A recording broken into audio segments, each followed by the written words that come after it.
Friends, if you're looking for real old school laughs, you're in for a treat because we've got them right here. Flip City Magazine. Remember Mad Magazine?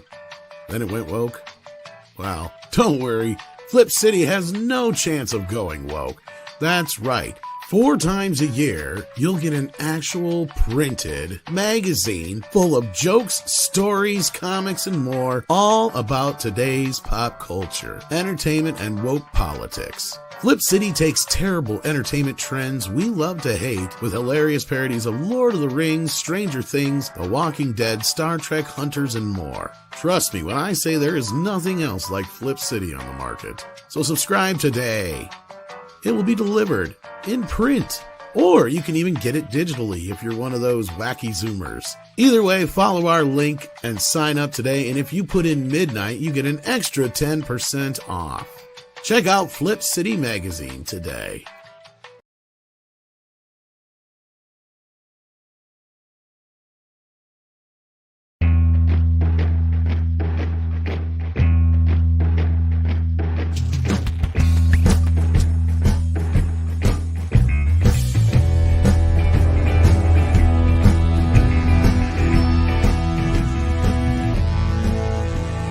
Good morning, YouTube, and welcome to Midnight's Edge in the Morning. I am Tom Connors. We have the boss man with us this morning. How are you doing? I'm doing excellent. Greetings, everyone, and thanks for joining us on this lovely Monday. Indeed. We also have with us Mr. Paul Chato. How you doing? I'm doing very well. I have my last golf lesson coming up after this show, so then I just got to find a sunny place to keep practicing. Lesson? I thought us white people were supposed to be good at golf no matter what. Yeah, that I started very late in life. That was before Tiger Woods. Tiger Woods. Tiger Woods, yes. It's a Canadian won the PGA tournament over the weekend. Oh, good for Canada. That's cool. All right. Well, very exciting. Maybe you'll be as good as him someday. Oh yeah, that's what I'm aiming for. Stop it. This microphone. You could be on the celebrity golf tours. I could. The Pro-Am. Go with Bill Murray. Anyways, well, I figured you'd be the celebrity. You'd get stuck with some Joe Schmo, wouldn't you? I'd get stuck with some like shitty golfer who knows what they're doing. Exactly. Makes you look bad. Also with us this morning, the man, the beard, the myth, the legend. Yeah. Somebody who generally probably wakes up looking like $1 million all the time. Culture Casino. Good morning, everybody. Thank you, Tom, for that wonderful introduction. And speaking of $1 million, how much do you think it costs them to get somebody to say, I'm going to Disneyland and I'm going to Disney World after the Super Bowl? Did they do it again? I'm just curious. Don't know. Hey, it used to be the gimmick that they would get a free trip out of it. Yeah. Do you ever wake up with bed beard? It happens occasionally. I was going to ask him that. Yeah, it happens occasionally. Like it. Do you think you're blind because it like stuck up in front of your face and you can't see nothing? No, but I used to feel that way because of my hair before I donated.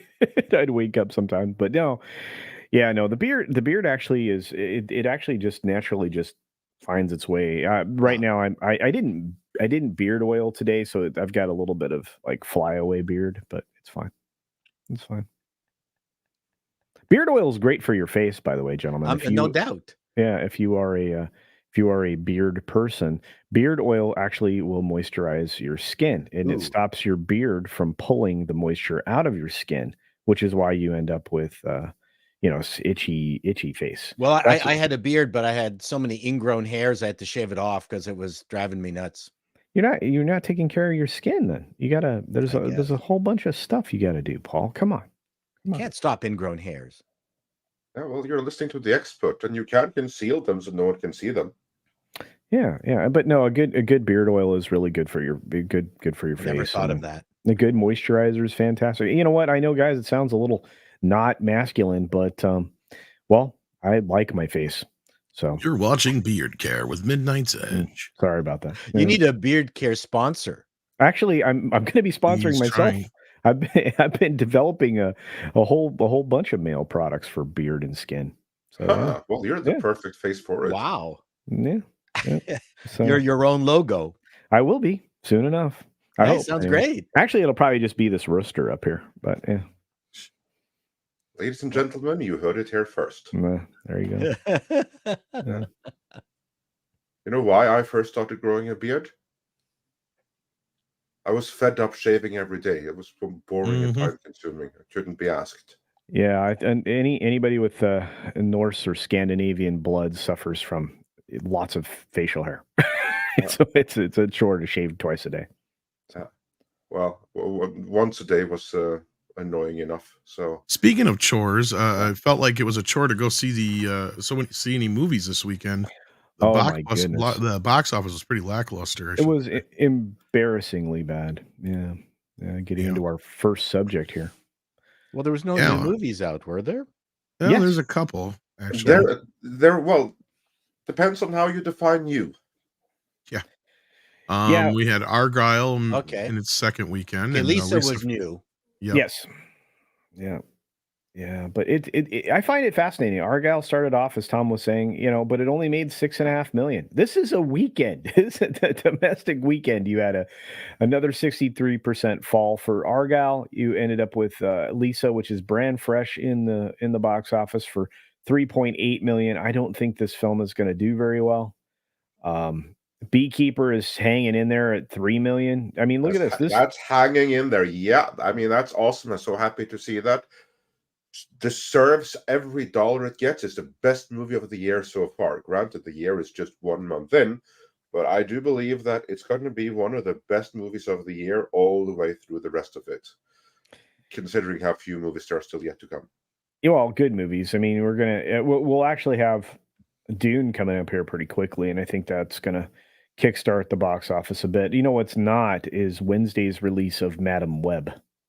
I don't think that's going to... Oh, that's going to be fun. That's going to be a fun one. But here's that Christian television show, Andre, that it's season 4. They're releasing 3 episodes at a time in theaters through Fathom Events. Look at that. That thing made $3.1 million. It's hanging in there with a new release, The Beekeeper, which is a star-driven Jason Statham product. And this first 3 episodes of this season of Chosen is $3.1 million. To be fair, Beekeeper has been out for 5 weeks, and it has been out on Amazon for 2 weeks. Oh, wow. But still, that says everything about the current marketplace. When you can have random episodes, season 4 episodes of a series that I have never, ever heard about until literally the second. And it is within margin of projection errors of Lisa Frankenstein, a brand new release. That's insane. And the difference between like 3.8 million and 3.1 million, when you look at normal box office projections, that's within margin of error of projections. That's insane. And what I find also insane is the fact that the domestic legs of Wonka have kept it number 5 in the box office. Considering it's still on video, it's on video on demand and stuff. Yeah, that's surprising.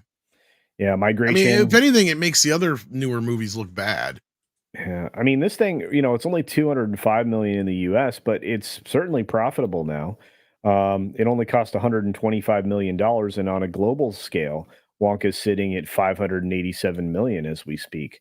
So, wow, it closed the gate on a profit a while ago. This is why I keep chuckling at the hashtag fire David Zaslav. It's like, you guys really think they're going to fire him over a stupid Looney Tunes movie or Batwoman? No. Get real. He had the biggest movie of the year last year that's nominated for dozens of Oscars. You had, well, not dozens, I'm being facetious, and you had Wonka and a bunch of other hits that Warner Brothers had. Warner Brothers is one of the better studios last year. They came out pretty well. So I don't know where anybody thinks that David Zaslav's going to have any problems in the next year or two here. Like, they're not going to fire him over. He's just happy to get out from under all those superhero movies. Well, that's a good point, Paul. Not about that at all. Well, I don't know. I mean, I know the studios have been wanting to get out from underneath that, but I think Andre's right, because he's been wanting to use DC as a, to be able to pay for everything else. But he's got a Harry Potter up his sleeve, so I don't think he's too worried. No, I don't mean DC as being itself an anchor. I mean just all that old kindling that he had to burn off when he arrived at the place. Yeah, and he's still burning it off with like that Coyote versus Acme thing. I mean, that is, when we look at how it got zero interest from the other studios, that is burning off like Kindle and rubbish from before, apparently. I'm sure he has more. There is more, but for every month that passes, it's less crap Correct. from the previous regime to go, and more of his own stuff out there, and then he can be judged on his own stuff, and we'll see how that turns out, of course, with time. But what is absolutely certain is that the previous regime were insane. Yeah. I'm just looking at the numbers for Warner Brothers, and they just continue to go the correct direction versus Disney, which continues to go the wrong direction, or anything associated with them. Even Universal's having a nice little win streak. Migration is crossing into profit on a global scale. It's $75 million budget of that fully 3D rendered animation project. Here in the US, it made $110 million. It's up at 235 global. And, that's a nice little way to round things out. And as Tom pointed out, it's one of the other projects that is also available, I believe, to stream now digitally. So I have a feeling that, these projects that have legs are going to have legs because there's no competition, as Andre said. There's nothing coming out anybody wants to see. Well, one that stands out to me, but that's just because they always manage to do this, and that is The Chosen, which is Angel Studios series that's been on Netflix, I think. Yeah. If I'm not mistaken. Yeah, we spoke about it briefly already. Yeah, that's the state of the movies right I'm just now. saying that's one that stands out to me. Yeah, as far as. But let's go down the list. There's one release I want to get to here. So just scroll down a little bit further. Oh, Dune did okay too, it looks like. Re-release of Dune doing pretty okay. Poor Things is from Searchlight. Seriously, the re-release got over $100 million? No. I think it did $1 million. Yeah, it did actually $1 million. 1.6 million. Yeah, no, this is cumulative domestic. Okay. Yeah, so you see it when it says weeks in release. Oh, there. Sorry. Yes, I missed that. But worldwide, it's done like 300 some million. I'm not very smart. No, that's a lie. What I find interesting is Andre was pointing out is Poor Things from Searchlight, which is also Disney, by the way, and it is a hardcore. Look at that thing holding out there, and that thing is only now starting its international rollout. And interestingly enough, it's going to be on digital here very quickly by the end of the month, and it will be in Blu-ray physical media with deleted scenes that I bet you Stone didn't think was going to show up anywhere. Doing more That's things. a clever way of selling Blu-rays. Yeah, so they're going back to the Blu-ray market. Searchlight, that's Disney, who was trying to move away from physical media. I wonder why they would be interested in show the failure of Iger's strategy right there. Yeah, but it's not long for this world. It only made $30 million domestically. It'll probably do 30, 35, 40 internationally, and then the Blu-ray physical sales will kick it up. It'll be huge in France. Yeah, they like weird stuff with adult intimacy things, adult themes. Yeah. It's going to be fairly big in many European nations, I can tell you that. Hey, look at this. Most European nations, especially the Slovak ones, where women have very thick, dark eyebrows, because they'll be hot for her there. Okay. Aquaman's still in theaters. I did not know that. It's still hanging in there. Yeah, still that's hanging amazing. in there. You got it. It's doing better than I thought it was going to. But also, as my review said, it's apart from some WEF messaging, it's not that bad. It's not up there with Black Adam, but that is the closest one. But we still haven't gotten to a certain Disney Pixar release that I was looking for here. There we go. Yeah, remember, because this is something that we covered a few weeks back. that Pixar was now going to give everyone the opportunity to see the Pixar movies that had gone straight to Disney Plus during the little thing with the lockdowns and everything. I don't even want to call it the thing beginning. It was with supposed D. to prove that Disney magic isn't gone. Yeah. Exactly. This Those was things part that of a were going to- package. Yeah. Yes, it was. If you got this and Soul, you got a free ticket for In and Out 2 or something like that. Something like that. Those things, these movies were basically going to. These were the movies that they claimed that since they were released on Disney Plus, they were so fantastic that then audiences were trained like Pavlovian dogs to see every later Pixar movie in theaters. So now they're undoing that training. Yeah, they've undone it. Undoing the training by putting them actually in theaters so people can experience these amazing woke wonders on the big screen. Let's see how that thing turned out. It did not even $1 million. So basically, the first week, Turning Red was in theaters ever. It got its ass properly handed to it by Amber Heard and Aquaman in its 10th week or something. Yeah. Well, but like you said, Disney has managed to devalue what Pixar was. Pixar was a theatrical event, always. But this is an excuse. I don't buy that excuse. I think liked it's just an Turning Red. excuse. I thought you it may was have one of liked the it. better movies they've made in a good long time.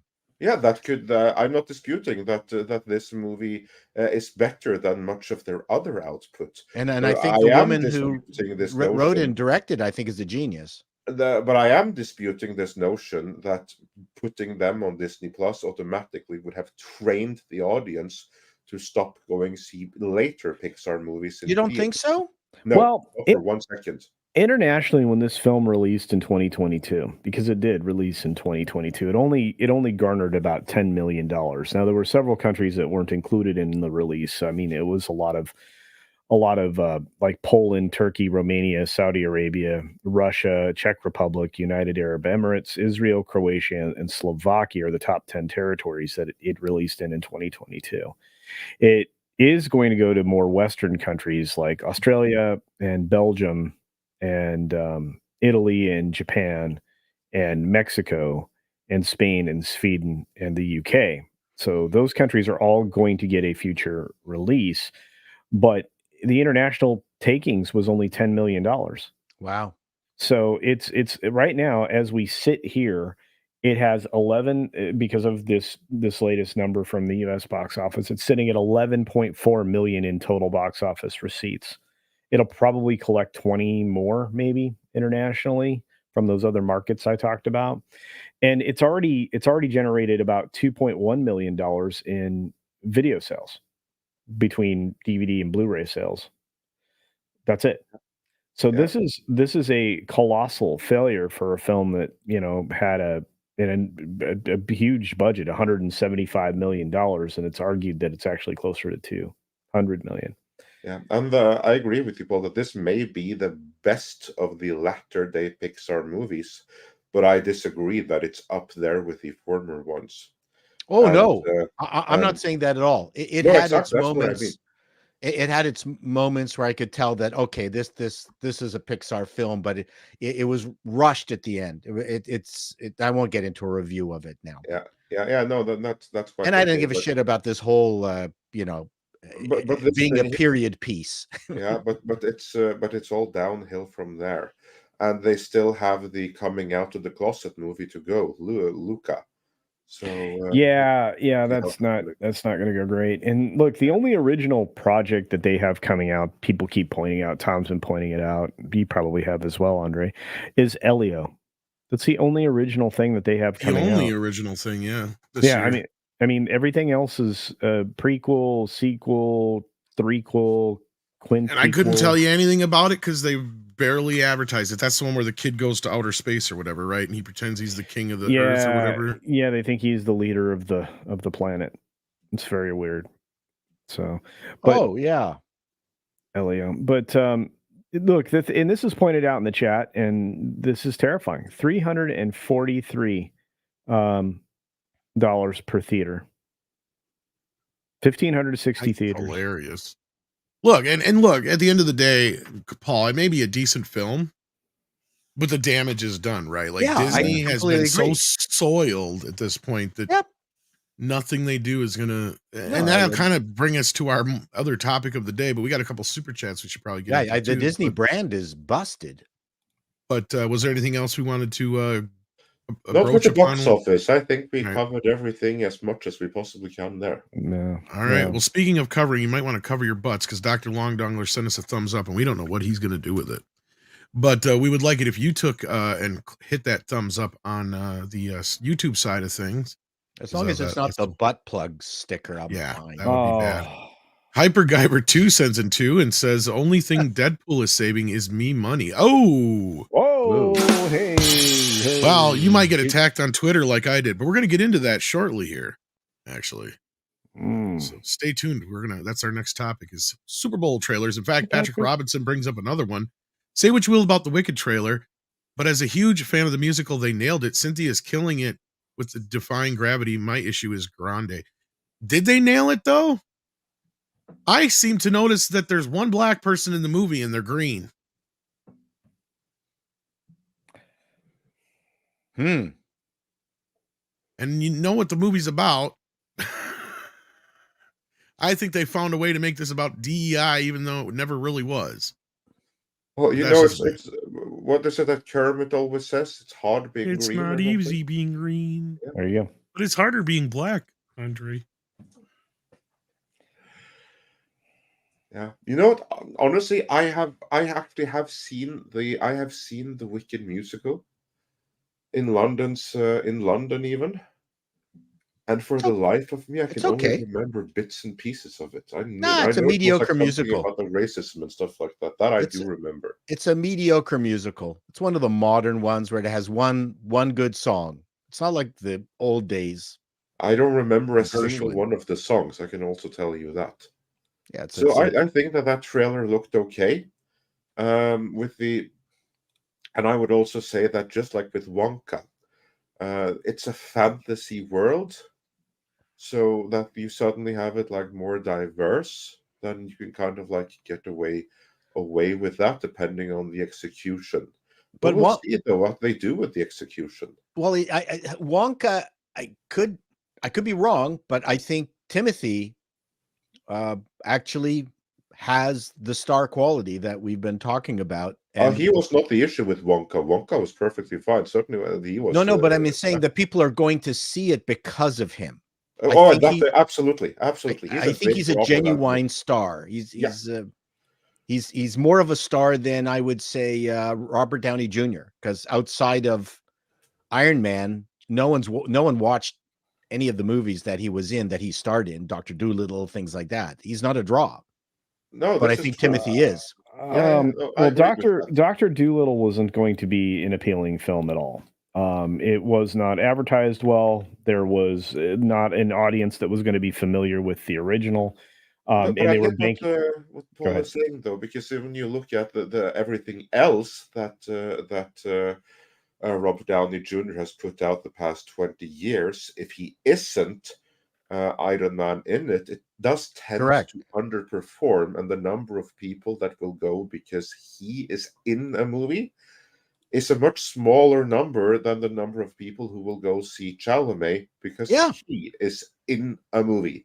And I have seen a ton of younger female audiences that went to see Wonka, not because they're big fans of the original movie or because they're too familiar with Roald Dahl, but because Chalamet is in it. So in this sense, he sells tickets. He sells tickets to his Twitter and social media following. If Clint Eastwood was Dr. Dolittle, it would have done well. But all the animals would have been dead by the end of it. Yeah. They needed to get off his lawn. I heartily disagree with you on several points, Paul. I mean, no, but I actually agree with Paul because I've seen it. Timothy Chalamet was not a Jai Courtney or something else that Hollywood tried to make. He was a natural occurrence. The chicks dig him, just like they do Loki. He's got that thing about him that they like. And I see where Andre's coming from. I've been saying it for a while. He's got a following. And this is going to help Dune. Wonka is going to be. Yes. It is going to help Dune. Yeah. Well, it tells me already it's going to make 200 million no matter what, probably. Yeah. And then some. Yeah. He actually may be one of Dune's saving graces because he brings in an audience that otherwise would not have gone. And this is kind of like what you pay movie stars for. You pay a star because they will bring in an audience that are there for them and that otherwise would not have gone. Although one of my favorite things is going to a movie where it's clear the audience has really no idea what the movie is about. And they're kind of screaming for the wrong things. Yeah.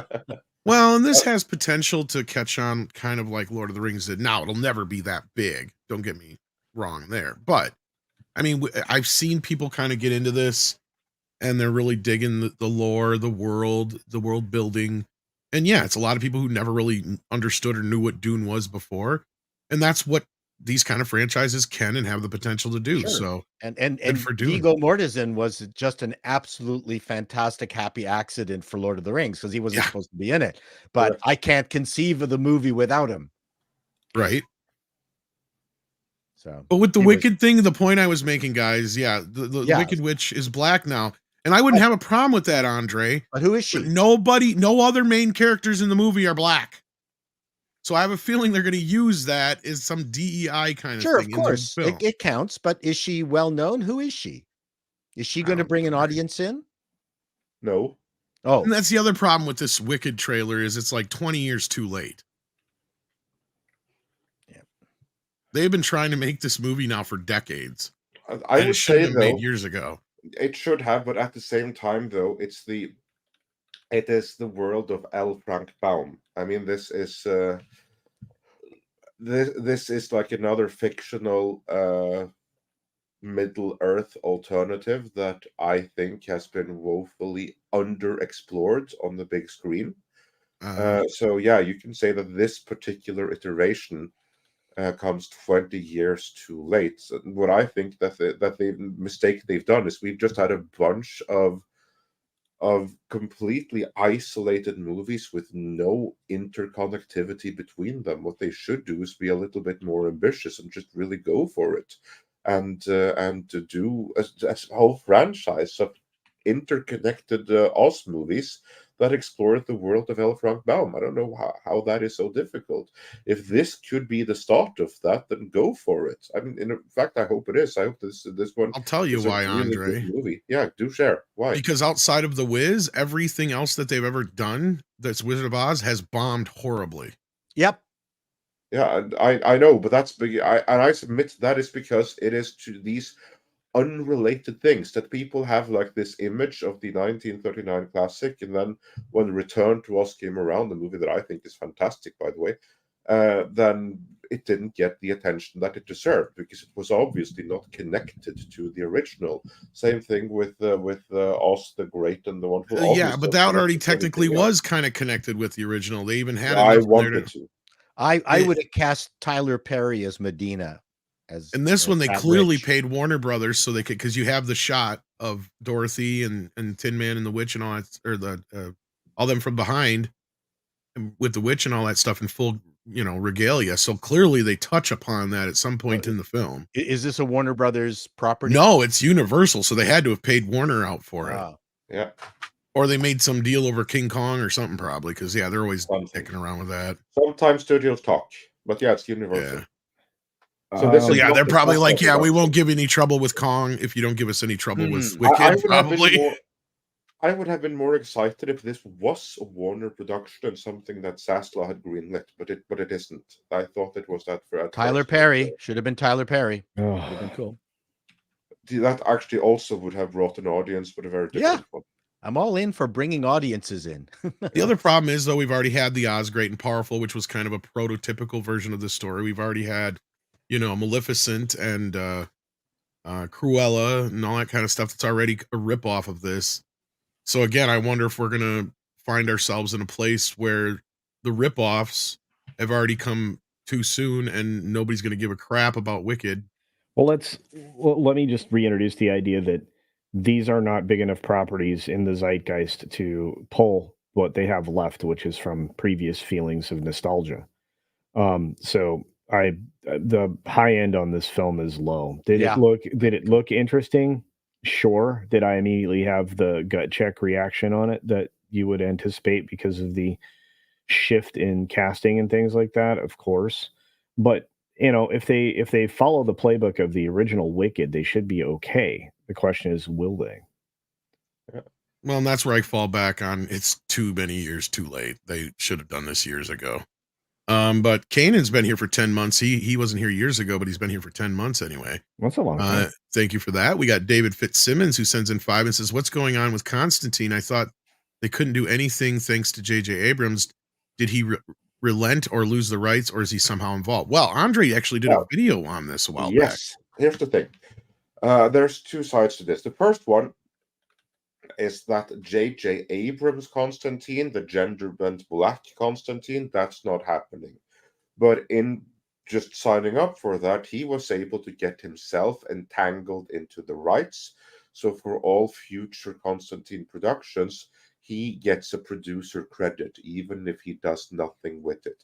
This is the case with Constantine 2, the sequel to the 2005 movie reuniting Keanu Reeves with, I forget the name of the director, Frank Lawrence or something.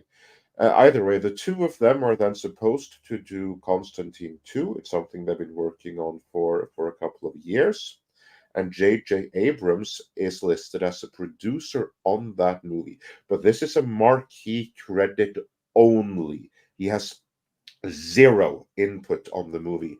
That is just, here's your paycheck because you didn't get to do your black Constantine. Now go away and leave us alone. It's that kind of marquee producer credit that he has on it. So the last thing that we officially heard, that movie was still happening. It was still going to be released under the Elseworlds umbrella, just like Joker 2. Now here's the problem. When I say last thing we heard, that's a long freaking time ago. Yeah, your video is what, like over a year now? Yeah, that video did amazing, by the way. That was actually someone that declined the sponsorship in it. That was a big mistake because that's nearing. But that's what my point was. Yeah, it's been well over a year since we've heard anything on this. We haven't heard anything in more than a year, and when it goes that long without us hearing anything, with James Gunn constantly being on what's not X but on Threads, giving more information. He even spoke more about Peacemaker and confirmed that he has now finished season 2. And yeah, that would be under his purview now, wouldn't it be? With yes, Constantine. His purview, but he hasn't said anything about Constantine 2. Well, and there was a strike in the middle of that too, which could have killed it. Yeah, which tells me it's probably dead. Probably. And I'm going to push back on that for a second because there was an update we got in November last year. Okay. Oh, what was that update? Yeah, Francis Lawrence actually was talking about this. Francis Lawrence, it was. Yeah, and that's the director of the film, and he made some public statements talking about the fact that they're pushing forward on it. So it's been greenlit according to him. I hope so. I want to see it. Yeah, so they're trying to get it together. Obviously one of the comments by the director was, the frustration of how this is such a rights, nightmare property that it was a lot of wrangling to get it back into their control. So it will feature it will feature Keanu Reeves, and that's as much of an update as we have. But that was the plans to go forward were there, and as you pointed out so wonderfully, all the way back a year ago. That's still consistent. I mean, this is going to be an Elseworlds tale. It will be outside of DC proper, or at least Gunn's DC proper. So, yeah, I just wanted to update that because.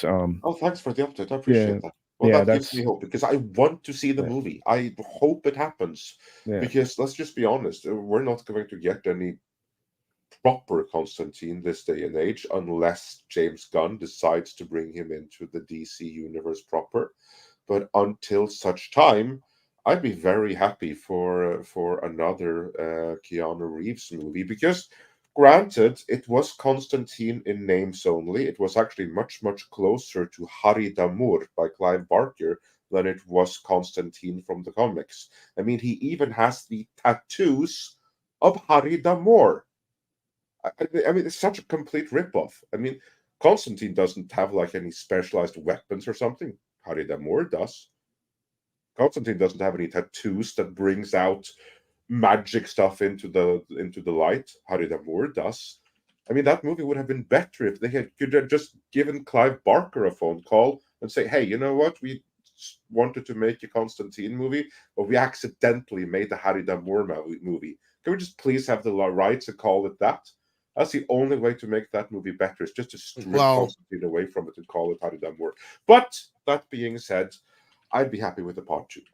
If I had to guess, Andre, I was going to say it would be probably the opposite is what happened. They probably wanted to make a Damour movie and probably not as they had the famous as Constantine. Exactly. Yeah. Constantine's more famous, so they just adapted it that way. What were you going to say, Culture? I'm sorry.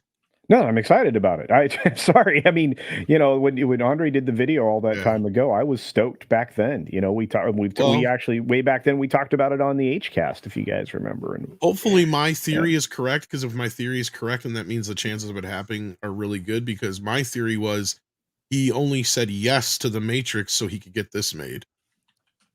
That was actually, I think that was out in the public. I don't know if it was, but I said, yeah, it may have been, it may not have been. Maybe I was the one who reported. I don't know. Yeah. So long ago now. It's been a while. Yeah.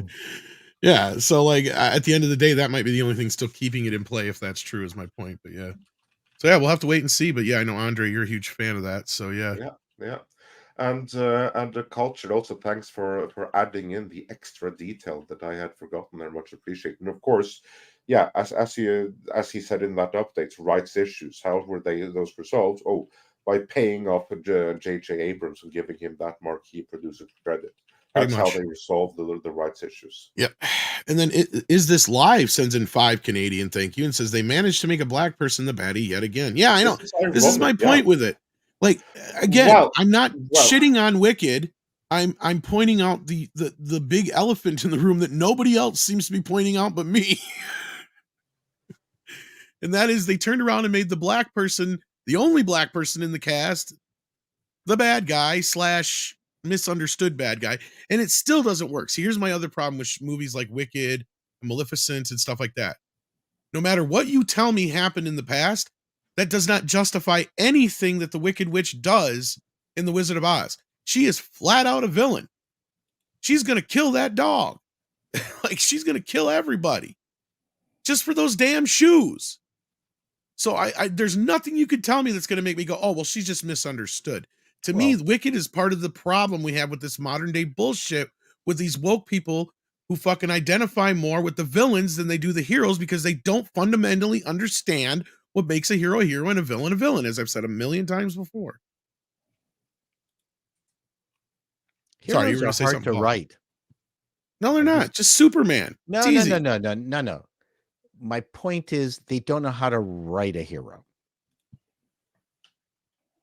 That's because they're horrible people, Paul. That's my whole fucking point. Because they don't know how to relate to somebody who actually does the right thing and not some selfish bullshit. Right? Like, that's to them, it's like, oh, well, it's justified because somebody did something bad to them 30 fucking years ago. It's like, no, it is not justified. They make all the bad guys have some backstory that causes them to, yes, as you said, justify their badness. Well, here's how I break it down. Maybe you just haven't heard me say this, Paul, even though I've said it a million times. A villain is somebody who has something bad happen to them and takes it out on the rest of the world. A hero is somebody who has something bad happen to them, but makes sure that it never happens to anybody else ever again. For some reason, current day writers cannot fundamentally understand that. They like to complicate it because they seem to relate more with these villains. And like, that's a problem. Okay. Like, you should aspire and want to be Batman or Superman, not the fucking Joker and Harley Quinn. Right? Like, that's the problem we have today in society. Yeah, that's very, because they see them as misunderstood and wronged in some way, and they should be able to act out on society and get revenge. It's like, that's not how heroes work.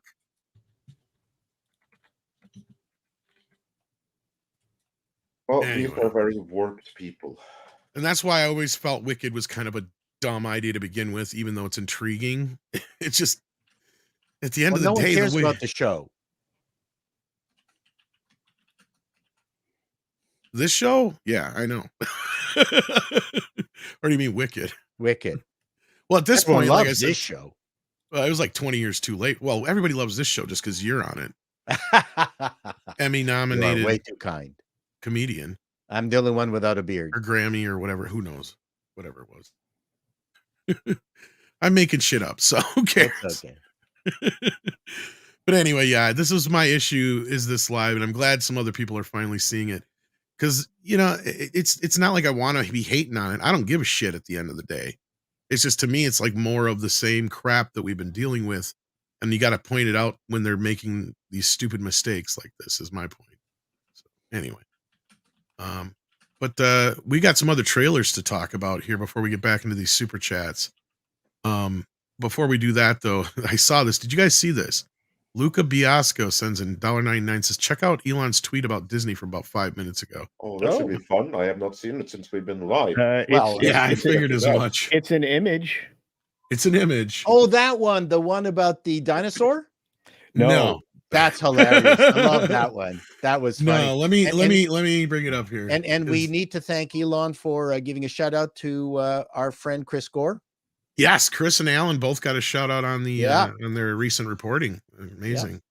Yeah. Look at that. That's his just a simple D's nuts. Oh, is he referring to okay. Well, that refers to the video that I made fun of today that I posted. There's an individual of indeterminate gender who had their nuts cut off, and he called them, and she calls them D's nuts. That's specifically how she describes them, as D's nuts. I'm wondering whether, maybe there's no connection at all. Oh, it's a very funny video. I think there is. Yes, she had her nuts cut off and put in a bag and left it in the refrigerator for a year, and her quote unquote boyfriend finally chucked them, and she sued him. Why would you? Oh my God, that's fucking nasty. Yep. Watch my Appalling News video if you want an update on. I remember hearing this story. Yeah, I was like, well, if you who are we to judge what mentally sound and healthy fit they themselves want to do with their body parts? So, yeah. And yes, she specifically said she put them next to the eggs. Wow. Not good placement. Not good placement. That could have been an accident waiting to happen. I'm just saying. Yeah, it would have been better if there was a product. He also felt incomplete once they had been thrown away. Like, correct. Make a difference. I put it next to my Bud Light. Oh, yeah, it's not good. Oh, they tried to resurrect Bud Light on the Super Bowl ads, but let's keep going with. Did they? I didn't see that one. I seen some of the other minor ads, but I saw them all. Let's talk for the trailers anyway. At least that's what we're isolating today. So let's get this one out of the way, because this is probably, I'm going to spoil it and say this is probably one of the only trailers I watched and I thought looked good, and that was The Fall Guy.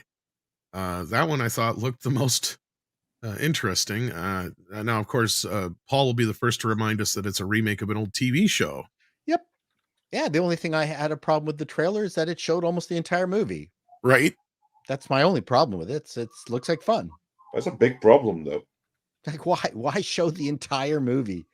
But it looks like a comedy at least, and we need a decent comedy. Oh no, it looks good. Ryan is going to be good. I'm sure lots of people will go see it.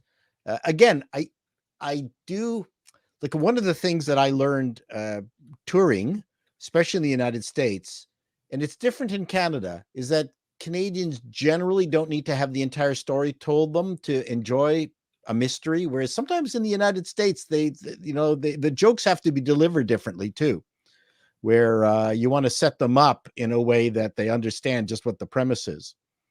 So maybe they did some science here, and they figured the only way people are going to go see the movie is if they tell them the entire story in the trailer. Well, you know I'll what? tell you. Whenever they do science, whenever like these movie research companies do science, nearly always that science turns out to be wrong. True. Yeah. I mean, Nearly always. I mean, the track record of whenever some studio executive, when you hear about like some kind of disaster production or something, they made a really weird decision that everyone could intuitively tell in advance this was a horrible idea. And what the hell were they thinking?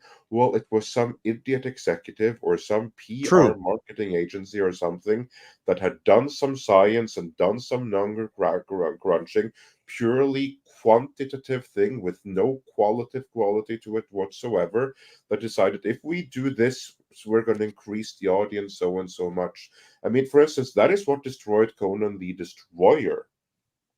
Because there it was some asshole in Universal that had taken a look at the numbers that E.T. did in 1982 compared to what Conan the Barbarian did in 1982, which was R-rated.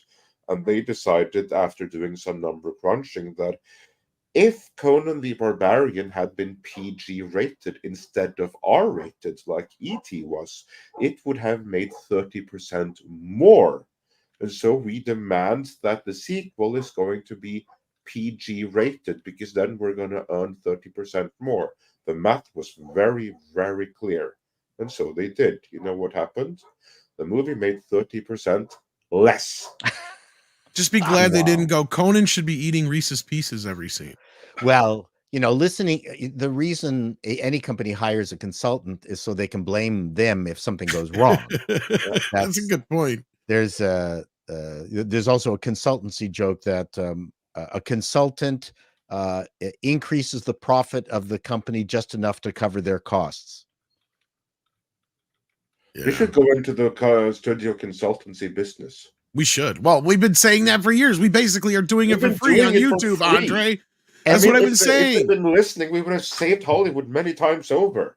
Oh, yes. And that doesn't even include that, yes, an executive could have, some feeble executive, could have been saying, no, we need to see more of the film. I mean, we don't know, like the producers, what kind of pressure was put on the producers to create this trailer, which I think could have been better. But I don't think it's going to hurt it. I think in this particular case, it's kind of, if I saw, the A-Team trailer again, you kind of, what's going on. But the Deadpool trailer is a much better quote unquote trailer. It's more fun. It's I think it fits the mood of the property. I agree with that. So yeah. Anything else to say about the tall guy before we move on? The Fall Guy? Well, I mean, Ryan is on a roll. Yeah, that's what I was going to say, is like, this is him hot off of Barbie. Yep. Get it. It's not the exact same thing as the show, but The Fall Guy isn't exactly a show that has had, lived on by, in the zeitgeist. So look, I get it. Some people who are fans of the show are going to be touchy about things. But I look at it not the audience. It's Emily Blunt. I mean, she's great. Emily Blunt is fantastic. Yeah, well, you got a great cast. It looks funny, and I get it. It's a little bit different than what. I hope there's a lot of practical stunts and not just a whole shit ton of green screen, though. That to me would be great. All right, am I better now? My volume. They're saying I was too loud in the chat. I mean, it's like you're so gullible. It's funny. Of course, there's not going to be any practical stunts. Well, I mean, the practical stuff was what made. What was the Tarantino film about Hollywood? Oh, Once Upon a Time in Hollywood. Once Upon a Time. I mean, that's what made it good. I know, but you think that this movie's going to have anything like? It's funny you mentioned that. That's the vibe this movie gave me from the trailer. Sorry. Okay. Yeah. Well, let's hope so. Well, I hope you're right. I hope you're right. I'd love to be wrong. I mean, I thought it looked funny. Well, I got the vibe of the relationship. But yeah, go ahead. I'm sorry. If these stunts here are authentic, then kudos, and I stand corrected instantly. I mean, The Fall Guy was the TV show, because I was a big fan of it. No surprise. It was a tribute to stunt men and women. And so all you got to do is listen to the theme song, and you get exactly what it's about. The whole theme song gives it away. And inherent conceit. And the point is, if they deny that, I think it'll be a shame. That's my point. Yeah, I think it has potential. I hope that you'll be pleasantly surprised. I want it to be good.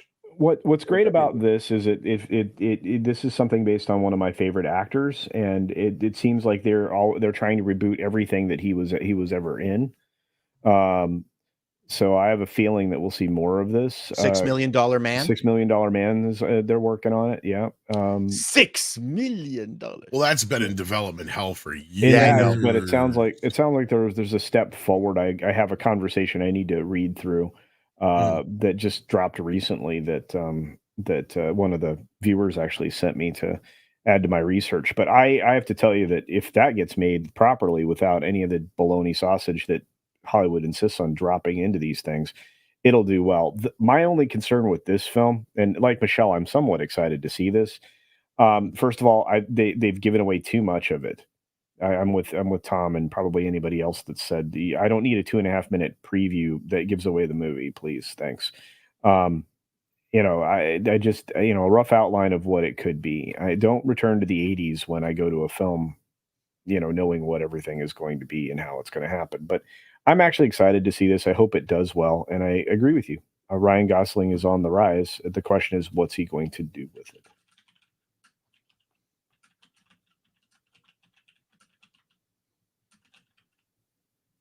I was muted there. I was rambling on and didn't even know. But anyway, I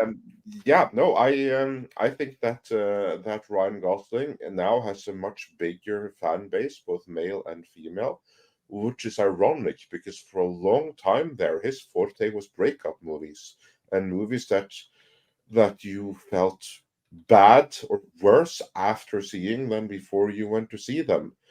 But now, thanks to Barbie, he has like this massive fan base. So I think that he's going to be a big draw, and I hope the movie is going to be a fun hit. Lord knows that we all could use it. We need that. That's exactly what we need. Yeah, indeed. But with that, let's move on to the next trailer. There are other trailers here, other than just this one. So I don't have the image here, but another trailer that came out was for Twisters, the sequel to a movie from the 1990s. I was not enthused with the first Twister. I did not feel like a sequel when I had seen it the first time in the late 90s. I didn't feel like a sequel when it was announced, and now having seen the trailer for it, I'm still not enthused, but that's me. Maybe I'm just grouchy. Culture, are you excited for Twisters? No. Oh, easy. How about you, Paul? No, honestly, I there's no upside to this for me to try to remake this story, but yet not remake this story with people who are not as engaging as Helen Hunt and Bill Paxton. I don't have a lot of faith in this, and I'm actually kind of offended that they're trying to do this. I don't know, Paul. Well, there's a Canadian one that's coming out that is basically Twisternado. They've combined Sharknado with a Twister, and they're playing it for laughs, and it looks way more interesting than this. It's just a wonderfully dumb film. It's all called Cyclonado or something. Cyclonado. Sharknado? Is that what you're talking about? No. They're doing a new version of it. A cyclone, a tornado with Sharknado. It's a Clamato? They're making Clamato? Yeah. Either way, it sounds more interesting than Twisters. It's way more interesting than this. I have no interest in Twister. Oh, Twisters? Yeah, okay. So this fucking thing. You're making a sequel, or actually a reboot to a movie from 30 fucking years ago. Yeah. Which was a really movie of its time. It was. I mean, it was barely decent enough then. Yeah. Well, but by barely you mean not quite good enough at the time. Then we agree. Yeah, I did not like it. I'm being nice to it right now Yeah. because I know it does have a fan base, but I mean, I thought that It and Volcano were like the two movies that I thought were just so pathetic when they came out. I don't know which was worse, Twister or Volcano. Probably Volcano, but none of them were good. So I'm just actually I think waiting at for least with Volcano. Volcano, let's say at least with Volcano, We've had more volcano interruptions in the last. Well, we well, at have least with had more. Volcano, you had Tommy Lee Jones, and it didn't like try to You mean pretend to be. volcano eruptions? Yeah. Well, at least in that one, they weren't trying to be anything like pretentious, I guess is what I'm trying to say. With unlike Twister, which was really pretentious, and that movie really kind of lost me when you're sitting here watching it and like the tractors flying around them, yet they're having no trouble whatsoever. And it's like that's not how the tornadoes work. It's like they would be dead. Like it just the whole movie was kind of dumb. And then just now, and again, they're kind of twisting this, pun intended. Like, is it a sequel? Is it not a sequel? You know, kind of thing. Well, yeah, clearly it's tied into the original. I heard a rumor that Helen Hunt does make a cameo in it. I wouldn't be surprised if one of these young characters is related to Bill Paxton from the first movie. Probably. And the problem I had with it mostly was I watched the trailer and I'm like, this looks like some straight to video bullshit sequel, right? Like a desperate straight to video sequel you make like 3 years after the original when you can't get any of the original cast back. And that dude on the right, he was in Top Gun, Maverick, Yeah. wasn't he? Yeah. Yeah. He's been in a few things. He's going to be a big star. My guess is he's probably Bill Paxton's son. You watch. Probably. It was dumb fun. See, I see people in the people did like some of it. I get it. I just thought it was dumb. But anyway. And then let's move on to The next trailer. The Apes. Yes, Planet of the Apes. Now this was one that kind of disappointed me. Yeah. Because I felt like we've seen this already, but only better in the last 2 or 3 films. The effects felt like they were a little bit of a step backwards. And the biggest thing that bothered me is you could definitely feel the absence of Andy Serkis. What did you guys think? Well, I'm so over this whole franchise, so I'm just gonna let you guys. Yeah.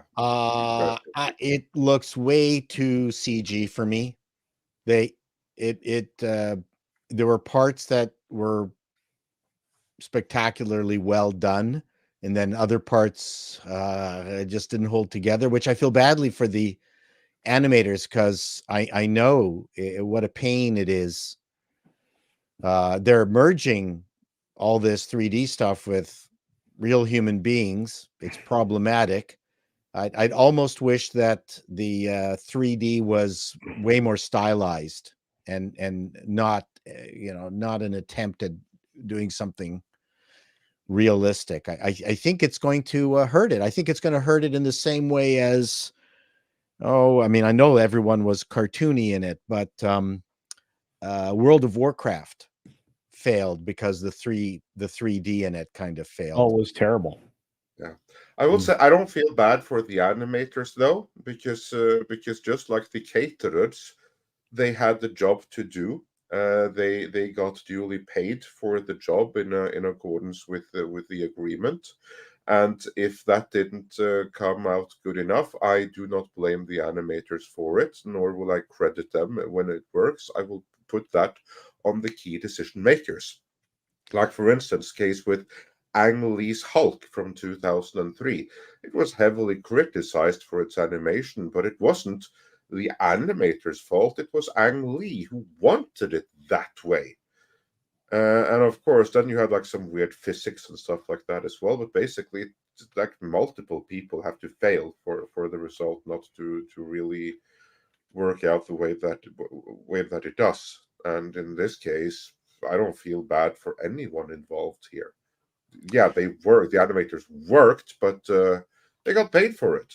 And I've lost. I feel the effects, and that's what I was saying, is the effects to me feel like more Marvel crappy effects. Like this does not evoke what the last 3 Apes movies were giving us, and those were really photorealistic CGI. There was some that even made me go, damn, I know it's CGI, but they're tricking my eyeballs. Well, the Tim Burton one was not very good. Oh That no, was well that's ages totally ago. unrelated to this though. Yeah, that's what I'm saying.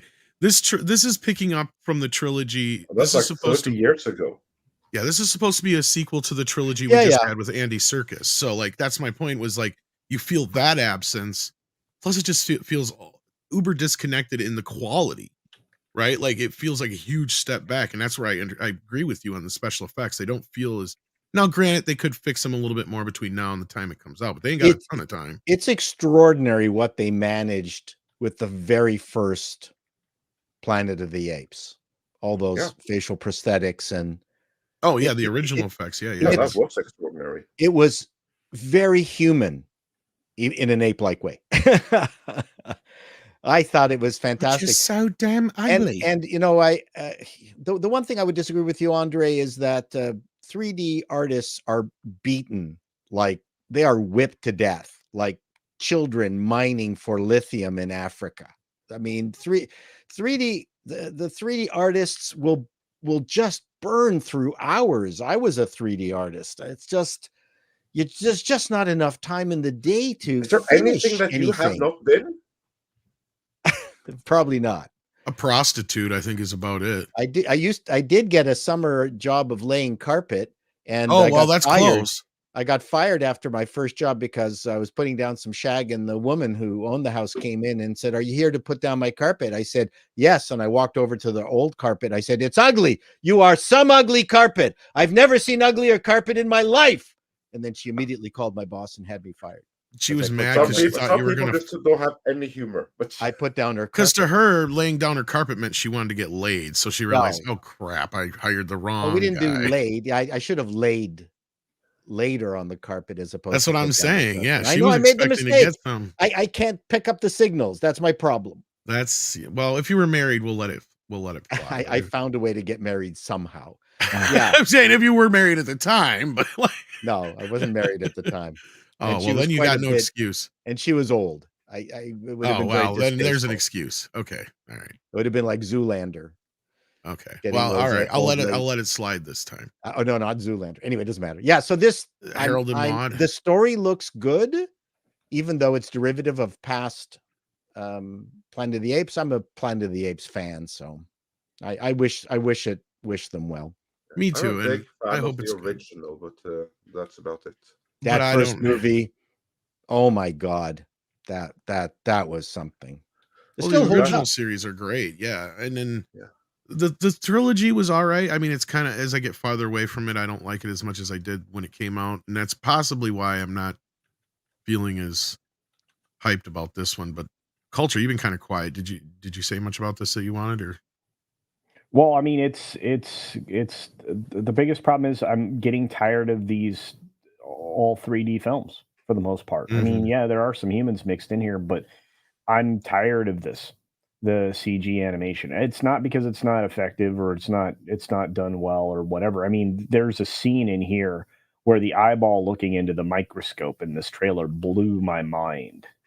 Right? I was like, that is just beyond photorealistic. That it would be hard for you to tell me that wasn't a human being, that they were, or in some form of an ape doing it. I just I'm just getting tired of them. Even with the quality of the CGI, I need them to go back to practical things that have spatial depth and things like that. I mean, if you want to take advantage of spatial depth with your VR and AR glasses, Apple, you should be producing, quality practical effects things that are far more. I agree. So. Well, James Gunn said that as much of the movies he's doing are going to be practical and not CG. I think he's listened to the public. Yeah. Yeah. We'll see. Yeah, I think so. Well, I think the big elephant in the room is the one that has kind of been a little debated. You mean the big Wolverine in the room? Yeah, I should say the big Wolverine in the room. There you go. Not the claw, the craw. Not the craw. Yes, so finally we have arrived to it. Marvel's Jesus, the savior of the MCU. And the trailer is finally here.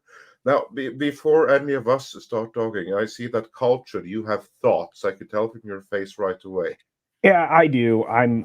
Look, this is, interesting that they've kind of gone back to the well here. And the reason that they couldn't show explicitly what was in this trailer is because of what was in this trailer from the very beginning, where he, makes a joke about, pegging and things like that. It's new to Disney. No, it's not. Yeah, I know. But it's an interesting idea in that they're going to use the TVA to kind of destroy the MCU. I would have preferred a different way to go about this. This idea of using him to reboot everything isn't going to work, and it might speak directly to, as Tom suggested, why they're doing so much with all these other projects. Excuse me a second, I have to cough. Yeah, I'm not so meanwhile, sure they're rebooting anything, but go ahead. Yeah. Yeah. I mean, the only way to realign the stars would be to get away from this TVA thing. So instead of him doing what he's likely going to do in the film, I just wish he would go through and just eliminate the TVA. I think that would be more satisfying for the audience. It would be catharsis. I don't know. Is that the right word, Paul? Yes, But I think, cathartic, certainly. Yeah, and I mean, we're done with this. We're done with the multiverse. It's a cheap writing tool of lazy writers, and it's done so that they don't have to maintain any kind of continuity or sense in anything that they produce. I'm tired of it. The audience is tired of it, and the audience isn't going to trust this film. Even and then I'll arrive at my final point, which I've been making for weeks now. This is R-rated. It is not going to bring in the numbers that they need. It just isn't. And you have no way to show this to kids, which are going to be the audience that continues a project that's been going on for pretty soon, 20 years. Am I wrong? I mean, you're looking at something that I don't think the rating is such a problem. You may be right, Culture, but like I saw the first two movies. There was plenty of kids there. Okay. I'm just saying that this is just not, well, it wasn't Disney's target audience. I guess now they're going for, more gross adult, intimate relation kind of thing. I mean, the intimacy coordinator on the Acolyte show speaks volumes about that, that it was present for reportedly all the episodes. So, I mean, Disney is definitely stepping far away from the family brand in Americana that they used to pride themselves on. Anyway, I like I said, I think this is too little too late. And although I will definitely go see this and may enjoy it, I just don't think it's going to save the MCU. Mr. Chato, what about you? So a couple things. Number one, it looks like Ryan having fun. If that's all the entire movie is, then I will enjoy it as a one-off movie. So I don't have a problem with that. In Ryan we trust. Both of these people are, Jackman and Ryan are very ironic individuals. They know what they're doing. As far as rebooting anything, as Culture said, part of its problem is that it's R-rated. So the audience that might watch this as a way, if Disney thinks that this is their key to rebooting everything, well, you don't do it with an R-rated movie, which has not only a different audience, but also potentially not as big an audience. Although the first Deadpool made nearly $800 million on a budget of $58 million. So it did quite well. So yeah, I'm sure they're going to be spending more money on this anyway. But it looked good. My heart sank when I saw the TVA. TVA, yeah, straight out of my heart sank because I thought, oh my God, really? How much do we need, if I go into this movie and I've not seen a single Loki episode, am I going to understand this movie? Like, what is it making fun of? That in some ways it's way too inside baseball. How are they going to explain it away? Maybe they will find a way to just have some narration or some dialogue that tells the movie audience what a TVA is. I mean, in the same sense that TVA could be treated the same way as Men in Black, right? Whatever that business that they were involved in there. So if someone comes up and says, well, yes, this is the place where we traverse time and we deal with things and we make sure that the time continuum is properly met, properly managed, then you don't need to know anything about Loki. And I would be shocked if they don't have some dialogue that just allows this to be a standalone TVA. They have to. It would be horrific if they didn't do that. So they could make fun of an organization like Men in Black in this movie. There's no reason why you couldn't do a standalone comic that makes fun of an organization like TVA. But that's not going to, but on the other hand, that's not going to help them rebooting the universe either. So it's quippy. It has enough of the right elements that would cause me to, go see it. Didn't the TVA uniforms remind you of a bunch of WeatherTech floor mats? Well, it's a different uniform than from the Loki TV show, didn't it? Wasn't it? It looked fairly similar, but Fire and Ice, he has the great question here. What is TVA? And Tom, I know that you have thoughts on this. Tom, can you tell us in detail? Tell everyone in detail. What is the TVA, Tom? And I don't fucking know because I never watched Loki. I described it in my little. No, but here's the thing. Yeah, because what Andre's hinting at is I went and made a post yesterday that I got some flack over from some people. Because look, you're right. I'm sick of this shit. I want Deadpool 3. I don't want Loki season 3, WandaVision season 2, Avengers 6, X-Men 11 with some Deadpool in it. Why can't I just have Deadpool 3? Look, I get it. People think that this is going to reset the MCU. Let me give you a fucking wake-up call. It ain't going to reset shit, because then that's them actually admitting that they failed. They ain't going to do shit. This movie's going to end up right where it left off, because there's nothing coming after it. They've already advertised that this is the last Deadpool movie, for God's sake. I wanted to be excited for this, because I thought this was the logical place to go, because I did not like the second one. And granted, the TVA coming after him probably has more to do with the fact that he messed with the timeline in the last film. That's clear from the trailer, which is fine. But then they have to present the idea that he is the MCU Jesus and he's going to fix shit. He ain't going to fix nothing. This movie is part of the problem. Me looking at this, I'm going, well, this was the problem and why the movies have gone off a cliff aside from the woke factor. And that is because a bunch of people went to see Doctor Strange 2. Doctor Strange 2 did very well. Why? Because it was the film that followed the most successful Marvel film since one of the Avenger movies, and that was Spider-Man No Way Home. But guess what people figured out once they got about 10, 15, 20 minutes into the movie? This ain't a sequel to No Way Home. Hell, this ain't even a sequel to Doctor Strange. This is a sequel to WandaVision, a show nobody fucking watched. And I got a lot of people coming at me going, well, Loki was their most popular show and a bunch of people watched it. Around 2 million people watched Loki. Guess what? That ain't shit. Fucking Big Bang Theory does that in repeats in their sleep. If we're that honest, is nothing. 2 million views, Tom, just to add some context, that's a slightly above average successful what's a network with all that stupid shit, Batwoman and stuff? What's the name of that CW, barely. CW. Actually, that's barely better than them. Numbers. Yeah. We're talking like, so basically this to just enunciate your point here. The homework for watching this is Loki season 1 and 2. Well, I'm hoping it's not. Is my point. Got CW numbers. CW number of people have seen Loki season 1 and 2. And the MCU, as much as we talk about it in our little echo chamber, no one else out there knows about it. The general public isn't going to get an MCU reference. Although they'll get it if it was on the big screen in the movies. But the stuff that they hid on Disney Plus, like the TVA. Tom, what does TVA stand for? I don't fucking know. What does the TVA do?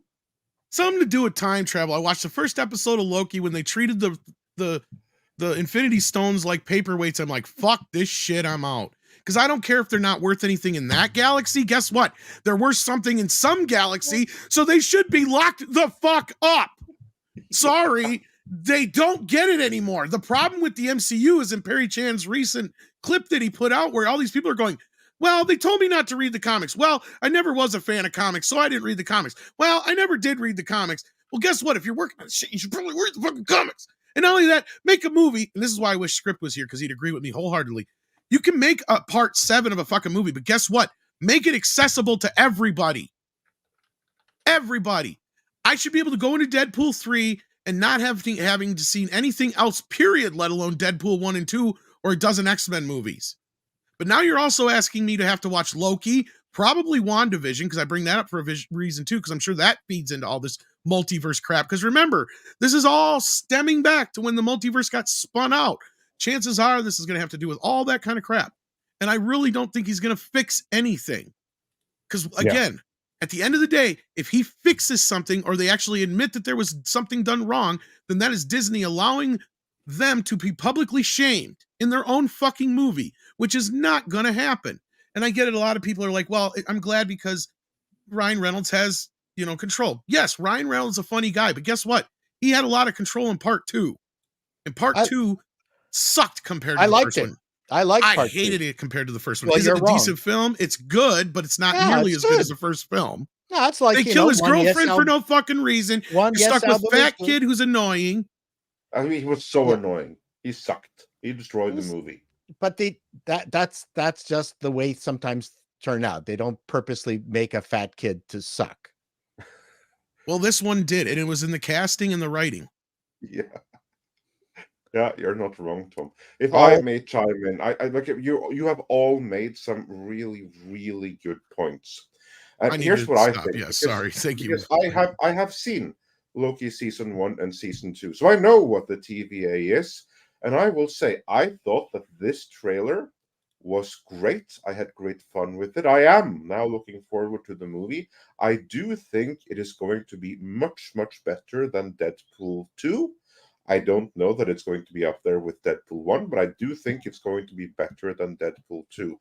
I think that if this movie right here indicated a new direction for the MCU, we would be in good hands. And that's what this trailer is trying to tell you. It's trying to tell you that, yeah, we know that the past was horrible, and but it's okay because Deadpool, the savior of Marvel, is here now to set everything straight. If that was true, I would be singing this trailer's and this movie's praises. My problem with this is not this movie at all. It's what comes afterwards. I think this movie is going to be fantastic. I think it's going to be a delight. But problem is that after this movie, we are not getting Wolverine and Deadpool again, or Deadpool kills the MCU or something. No.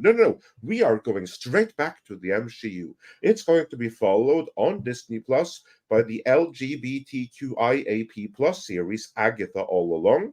It is going to be followed by Ironheart on Disney Plus. Then it's going to be followed on big screen by Captain America 4, which they are still struggling with reshooting and redoing everything because it's an activist movie originally about January 6th. And who knows what the hell this is going to be about afterwards. It's going to be followed by Thunderbolts, where they have the wrong team and everything. And then it's going to be followed by... What else is happening on the big screen? Culture, remind me. What did I miss? I don't care.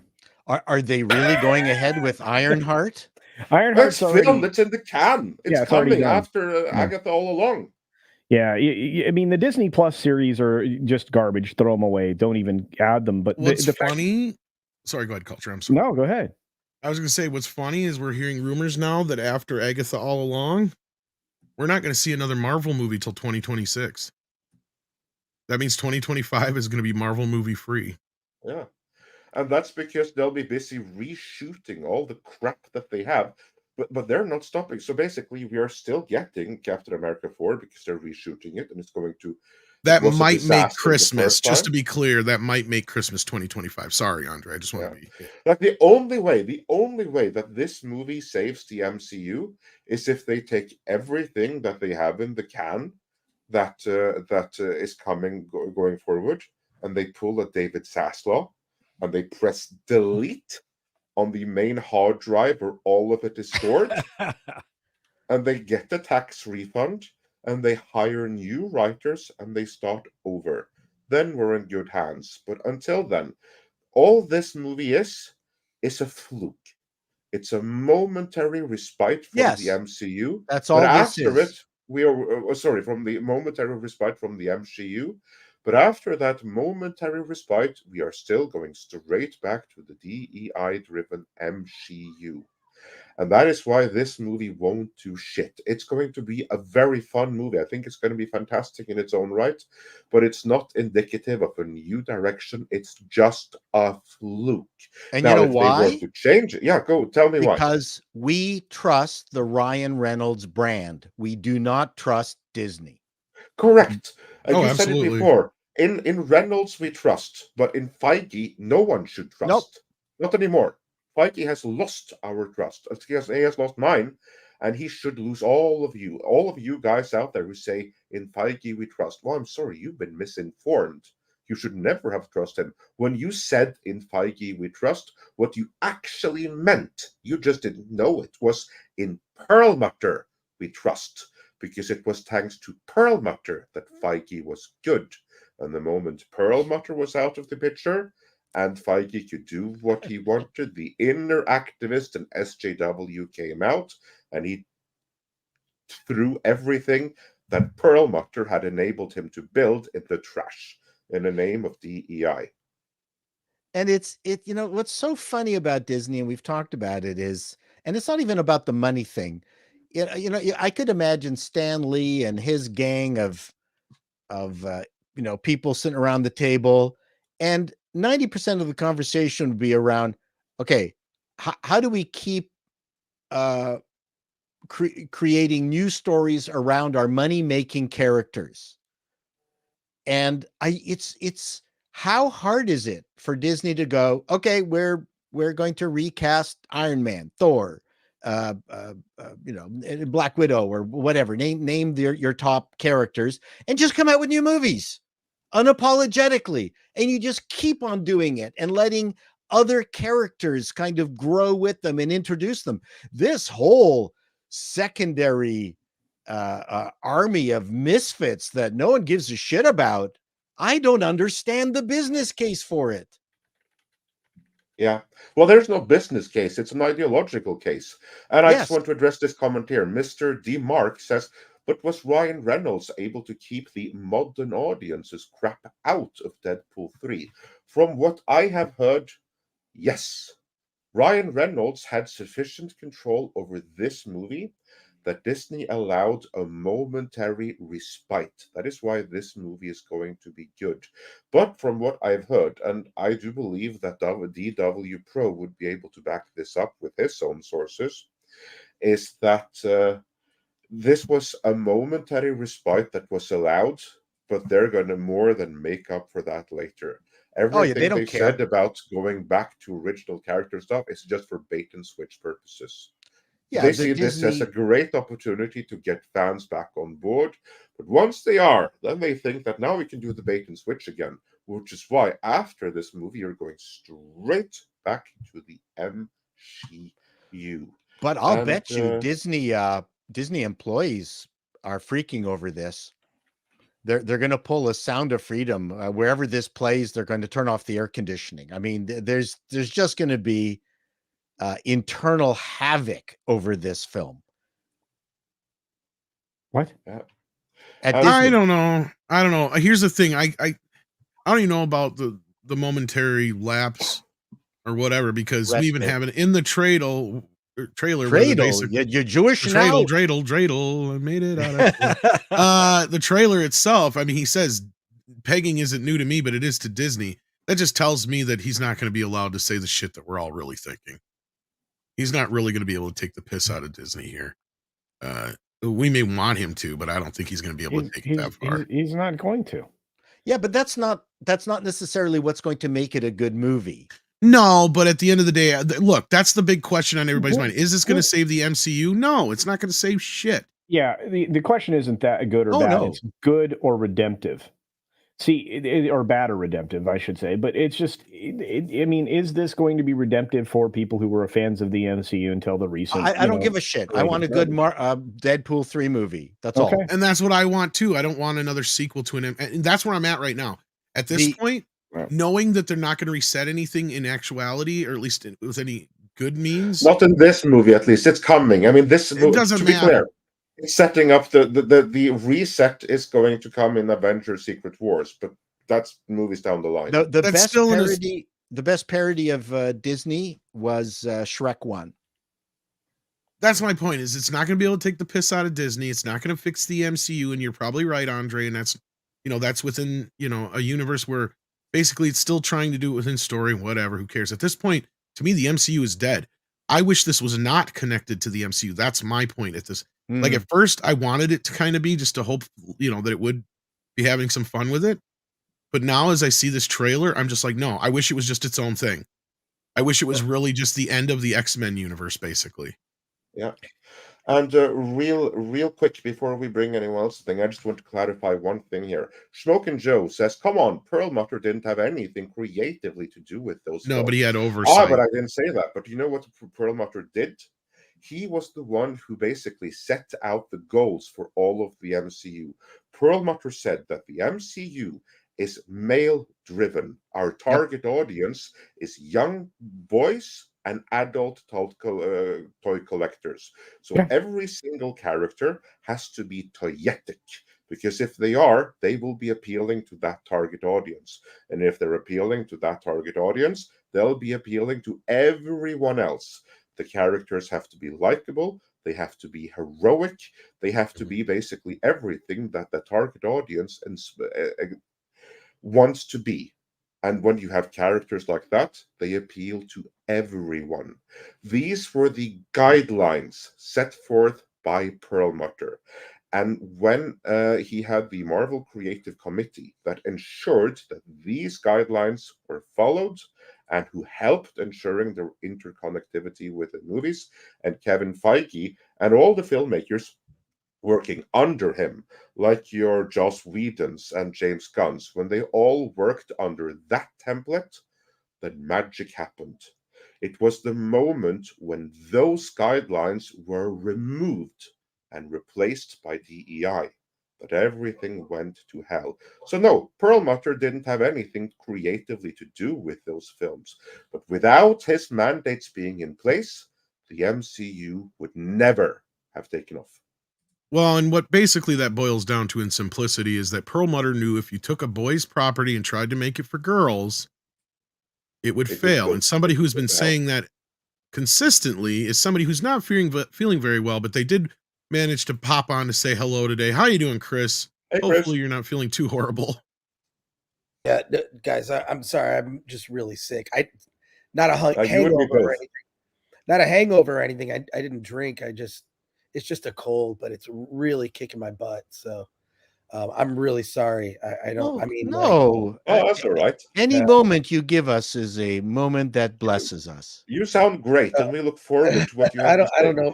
I don't feel great, but yeah. So yeah, how about that Super Bowl? How It was a good game. Was that? It was a good game up until the end, and so yeah, and then a predictable ending. So there you go. But yeah, we were actually just discussing the trailers here, so I don't know if anyone stood out to you real quick that you wanted to say. Let's dive in. I don't think the Deadpool trailer looks that great. I think the reveal of the title I think is pretty boring. Deadpool and Wolverine. It's a typical Disney uninspired title for a movie. I almost prefer Deadpool 3. And the use of the TVA means I don't know. I saw a lot of people saying this, but it's like, oh great, another Marvel movie that comes with homework. They had the one line which was weird about, but not Disney. And it was like a big FU, but like about pegging, like during the Super Bowl. I thought that was weird. I don't know. I don't know. It just didn't blow my mind. And then the one thing we all wanted to see, which we've already seen, all of us have already seen Hugh Jackman as Wolverine. We saw in shadow only, which would have been fine if we had not all seen the photos of Hugh Jackman as Wolverine. So I was really unimpressed. Right.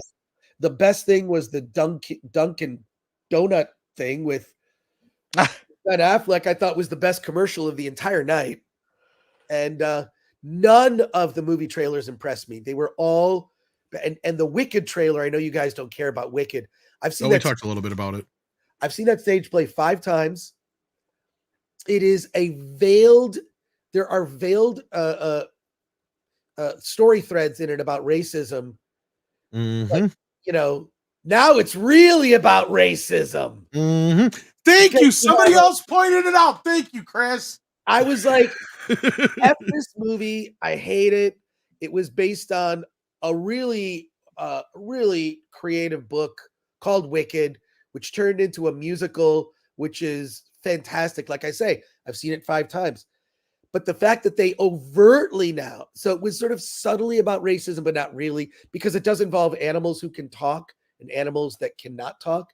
And why do animals, you know, you'll find out like why certain things are the way they are, because it's a direct prequel to Wizard of Oz. And the fact that they did that kind of casting, I'm out. And it looked overly digital. Everything is so, I saw Godzilla -1 with a Q&A with the director.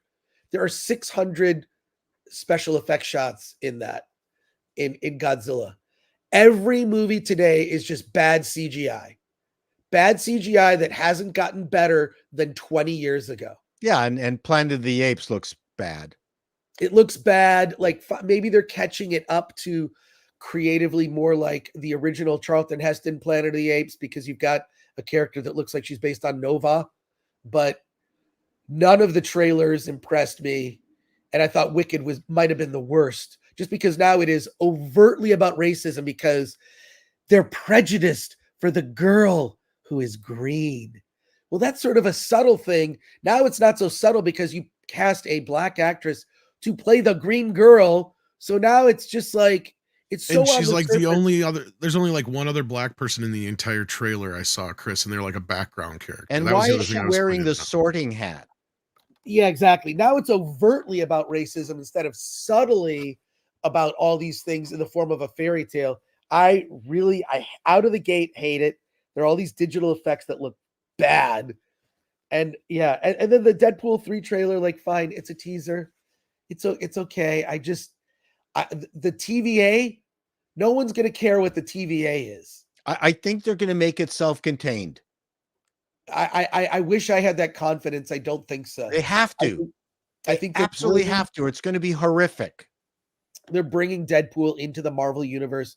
Who knows? They might do another Deadpool. All I hear is they're doing fewer Marvel movies. I was just thoroughly unimpressed. So, like I say, the Dunkin' Donuts commercial was the best thing. It reminded me back when, like, do you remember when Bud Light used to do some of the best beer commercials ever during Super Bowls? Sure. Yeah, before they did the worst one ever. Right. They did the Budweiser frogs. Do you remember the frogs? Yeah. You remember the Bud Bowl, which was the stop motion animated Bud Light versus Bud, and that was always fun. Like, and then the Wazop was exactly creative commercials that to this day, these are 20-year-old commercials. We're quoting them. You know the game my wife and I played during the Super Bowl and the commercials. What? Count the lesbians. Yes, everything is like, and it's just we were up to, I think, 13 couples. Yeah, like agenda and messaging hasn't gone away. They're just being more subtle about it. But this thing with Wicked really bugs me. They should have got the original actors from the Broadway play. I don't see how they're going to do this. And the fact that they would do that is so Hollywood. Let's take a tale that's subtly about prejudice. Let's make it really about racism. I'm out. Well, thank I'm out. you. Thank you. I'm out. glad you said it because I've been arguing with a few people, or at least discussing it with a few people who are just like, oh, but you don't understand. The Broadway play has always had other people. I'm like, no, but you're not looking at it. Like, she is No. like the only black person in the movie. And then you add in that now she's green, they're othering her. It's like, if you know anything about the movie, Right. like, or the play, then it's clear that the movie is just, like you just said, doubling down on that shit. It's And I doubling could down smell on it from a mile away. Yeah. I mean, and look, I'm such a fan of that play. I have a bootleg video shot of the play on DVD. So like I love it. What I saw isn't the play. It took the guts and the heart out of it. It made it overtly about racism, which is great. When I go to the movies, what do I want to see? I want to see a tale where racist people. I don't want to see any of that shit. I'm done So with that. you're a fan of Broadway productions. Ah, Yeah, exactly. okay, now I get it. Yeah. There you He's go. a single dad. Yeah, It's all more than- adding up. They have more than 13 lesbians. Excuse me, I have to blow my nose. I'll be right back. But No worries. But yeah, I was one of the first people to say that on Twitter about Deadpool too, and I got attacked by a few people for my opinion. I like how Chris comes in sick, but then once you wind him up, he's great. He's like me. Yeah, now I'm angry. And then the other thing is, on top of all of this DEI thing that we discovered from Amazon. Oh yeah. We actually did a video on that years ago. I was very happy to see your video. Well, wait a sec. Of that same link? So how long has that been there? It's been there for years. I mean, I did a video on Amazon like 2 years ago, I think. It's the worst. This is the worst thing I've seen. So a buddy of mine, I had, like we covered then, it even applies to the caterers. Amazon won't use caterers that have too many white people working for them. Yeah, below the line people. So on our Wednesday, but for those that haven't seen the video, I just say everyone should check out Film Threats. Oh, it's a great video. On Amazon afterwards. But take us through the highlights of it. I actually linked your video from my video. Oh, thank you. It's so it's new to me. It was sent to me just by some anonymous. I'm getting a lot of anonymous stuff, but things that are backed up, right? Like, here's who I am, here's what I'm seeing, here's what's going on. So thank you for that, Mecha J. So it's what's really disgusting to me going through that, and I'm having on our Wednesday Hollywood on the Rock show at 1 p.m. No conflict with this show, 1 p.m. Pacific. I'm having a friend of mine on who's a screenwriter. He's a screenwriter with a long list of credits from the WGA. He's fed up with this stuff. This is an overreach. What this is the HR department trying to dictate to creatives what you can and cannot do. And the woman who is the head of DEI her previous employment was at Caterpillar in the HR department. None of these people dictating these rules have gone to film school. None of them understand the entertainment industry. How many of the people that work in HR that have instituted these rules, how many of the films on the American Film Institute list of the 100 best movies, how many of those movies have they seen? What do they understand about the entertainment industry? What do they know about audiences and what audience prefer to consume in their entertainment? There are so many offensive statements in it. One of them was about the rescue storylines, that these are problematic rescue storylines. So no original Star Wars, no Terminator, no. How many movies have rescue storylines? And what's their problem with rescue storylines? Most of them, if they're not a MacGuffin or a romance film, usually, and even most romance films do. Right, exactly. I see. This is the whole point.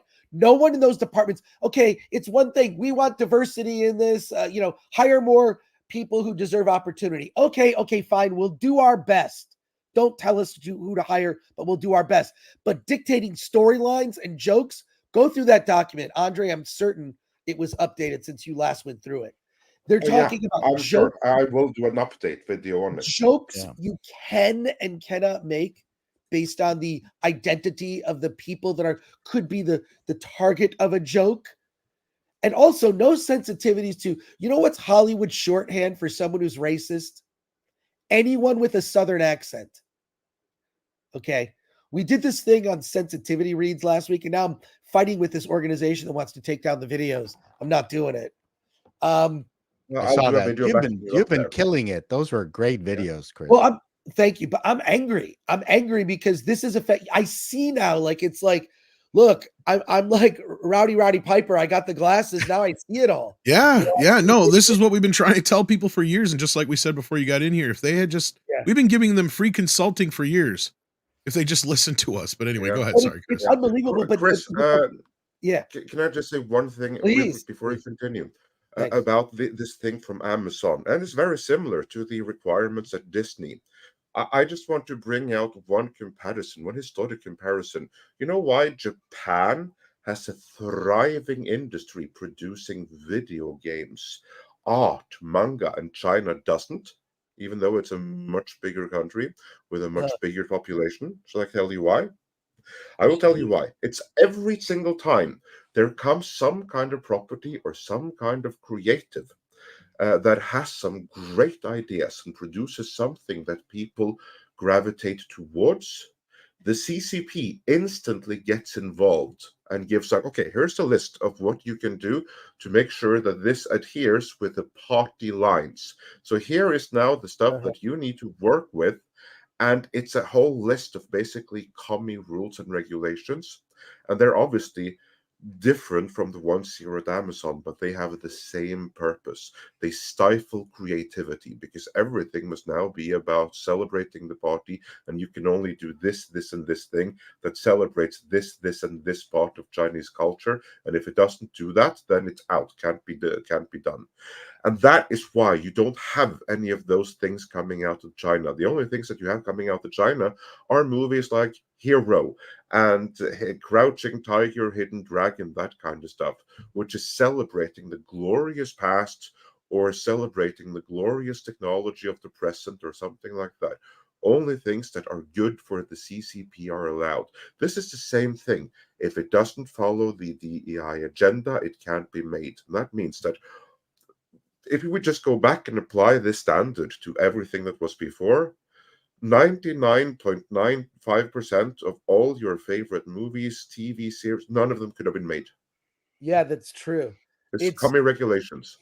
Okay.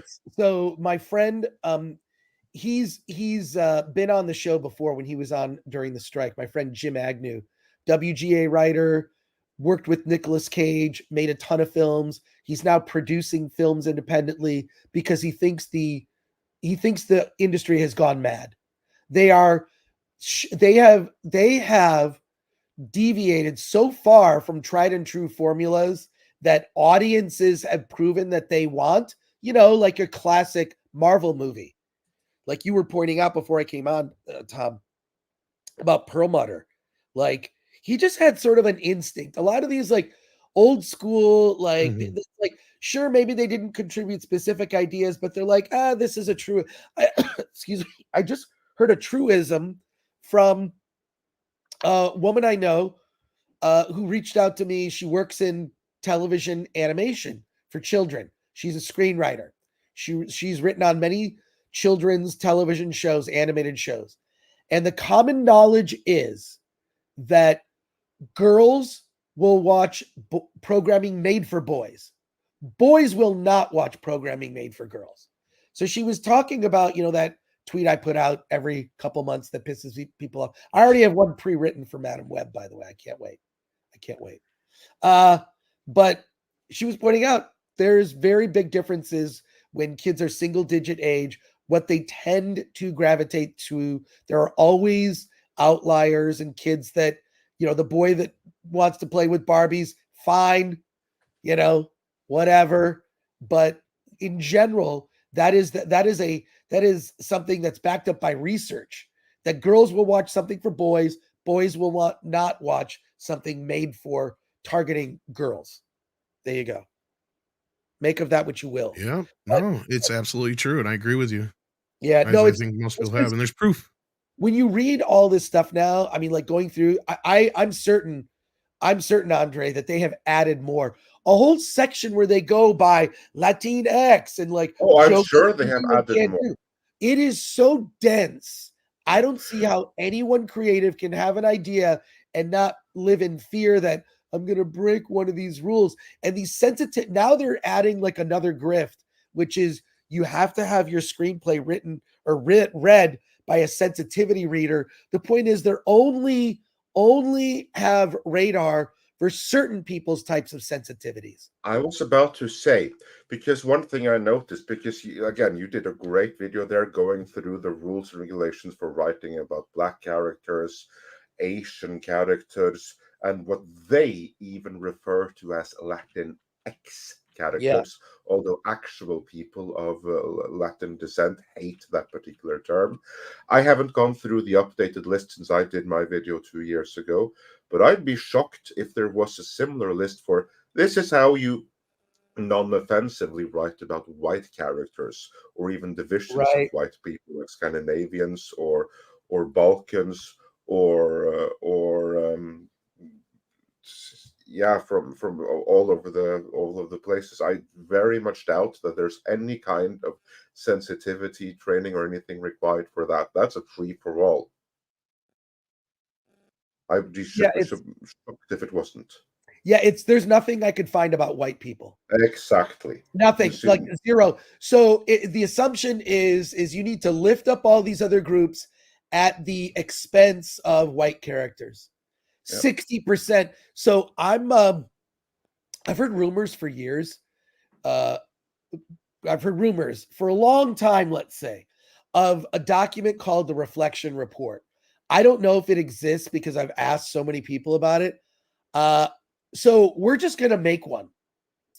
So I met with a data analyst last week. We are going to create a document, and this is going to be a group project called the Reflection Report. What it is going to be looking at the demographics of the United States, the entertainment consuming habits of the demographics, and then look at what how this is reflected in our current media, broken down, sourced, annotated. This is at least minimally a 6-month project in the making. I'm collecting a team to do it. That sounds like a book in the making. That's something you need to get published.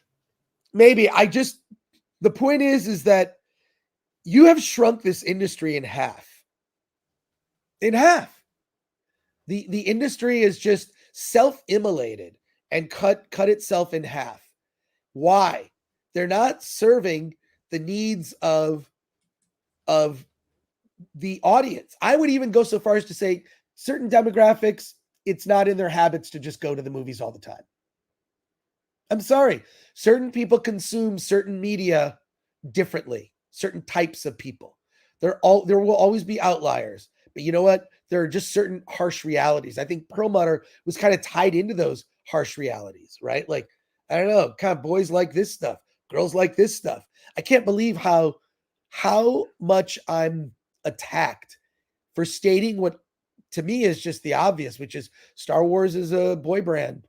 No, that's all Perlmutter ever did. He stated facts and he just built guidelines based around facts.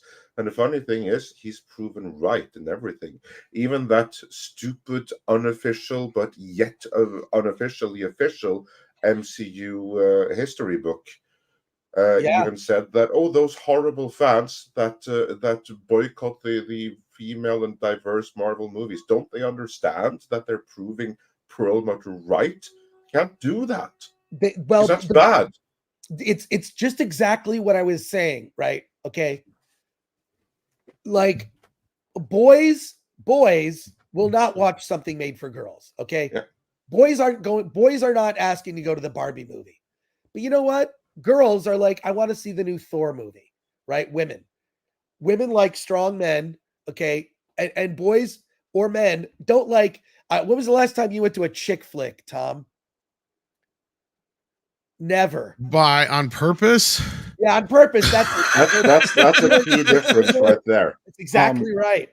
Well, but see, in the course of what we do, I mean, I'm likely to see, a chick flick like this Yeah, Madam but, Web but, nightmare. but that's in the course of what You're we do, and married. it separates us from anything else. And also, I will go see a chick us flick to being get married- laid, Andre Chris, to finish it. answer your question. Yeah. But yeah. Okay. Yeah, and also as for like me, yeah, I do Exactly. see my fair share of chick flicks, and I can tell you all the latest ins and outs of Selling Sunset. Wow, that's a horrible series designed to destroy society right there. But those are kind of like the stuff that I have to watch being a married Right? man. No. Goes We with are the not. territory. We But are the not. point that you're making, Chris, and you are Oh. right, and there's historic precedence for that. The original He-Man from the 80s, 30% of its viewers were little girls. The MCU under Perlmutter, before they did anything, 30 to 50% of the viewers were female. And the moment they decided, 30% are female, we have to cater to them, get even more watching, that's when everything went to hell. That's when the females fled and the male target audience fled too.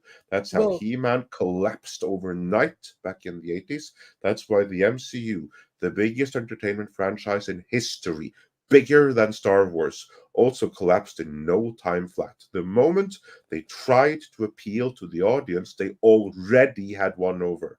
That's when it went to hell.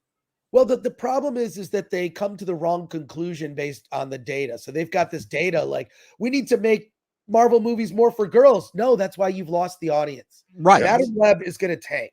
It opens on Wednesday. I mean, theaters are empty. I've looked at every screening. It is so empty. I've never seen the AMC Burbank 16 IMAX screen so filled. I mean, it is like, I'm going to go see the movie with 20 people in a theater that holds about 600. Yeah. It's crazy. It's the superhero genre is so unusual. And when you listen to the actresses talk about their role right now playing superheroes and how representative it is, they're just giddy in a way that the guys never were. It's so funny. It's a party they were never invited to, and it's and not that you want to parallel the Playboy Club with male-oriented properties, but there is something to it. And there were, the people who wanted to go to the Playboy Club were the people who wanted to go to the Playboy Club. I mean, it had a brand. Superheroes have a brand. It's a male-oriented brand, and that's what distinguished it.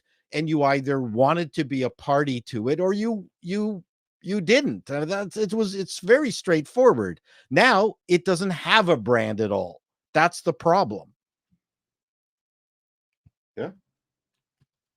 That's a great point. Yeah. Diluted. It's just, when did Hollywood decide to cede power for the product that they make to people in the HR department? You know where there's not enough diversity? People who work in the HR department and DEI. For sure. It's almost all There's women.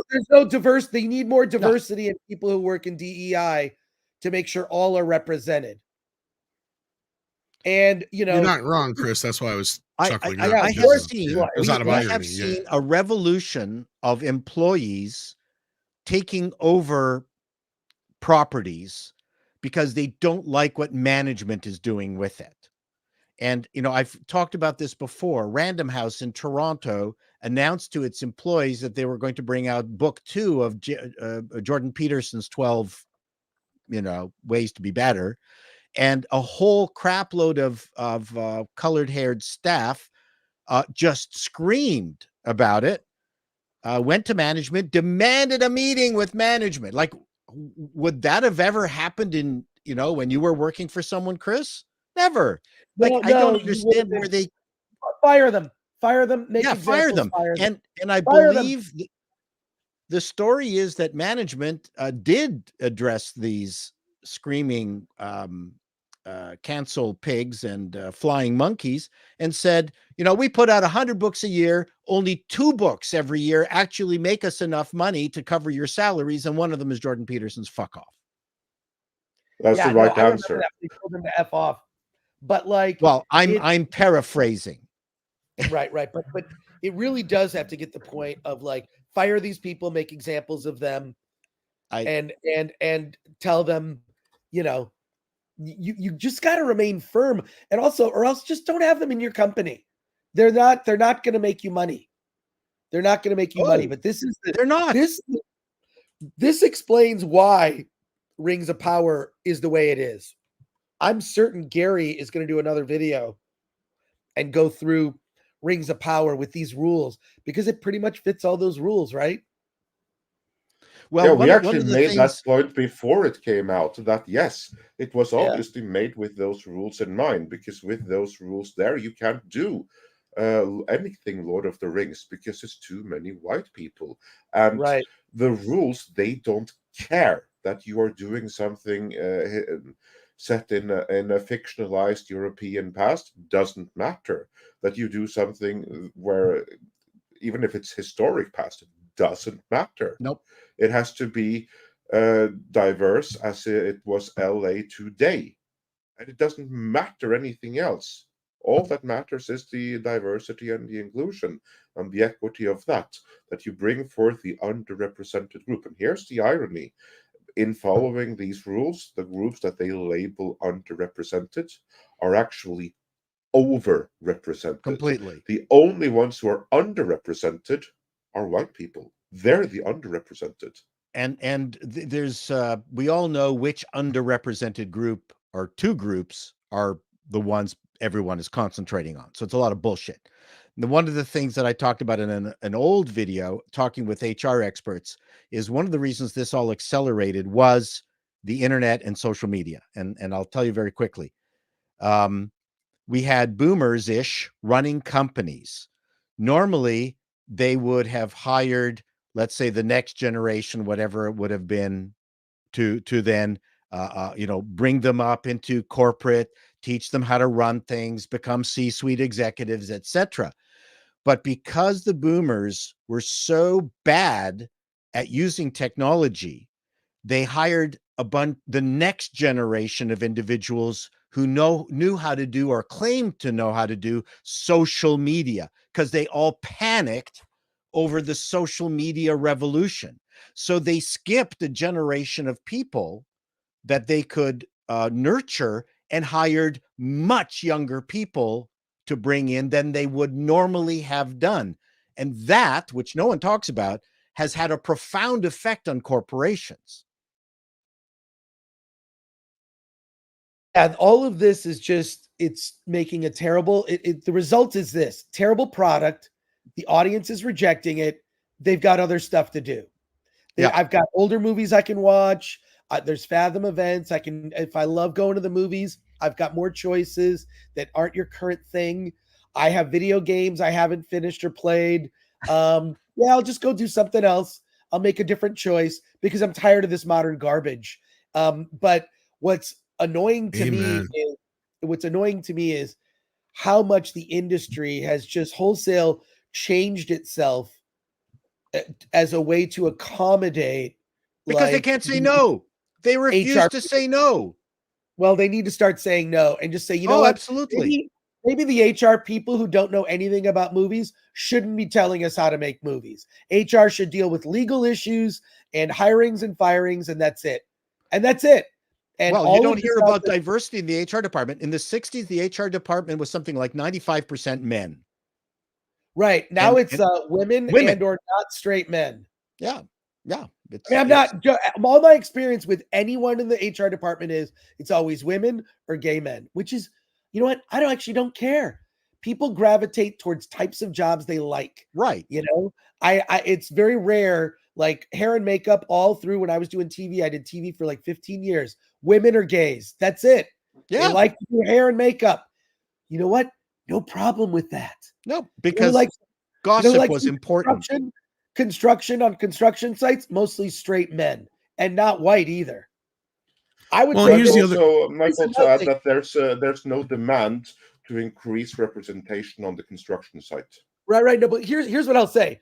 I think that when it comes to blue collar factory jobs, those areas, these are entry level, like some skilled labor, right? But it's labor nonetheless. You have to know there's a lot of skill that comes with construction work. It's always been diverse. It's who wants to work today, right? factories, diverse. Name a low-level blue-collar job.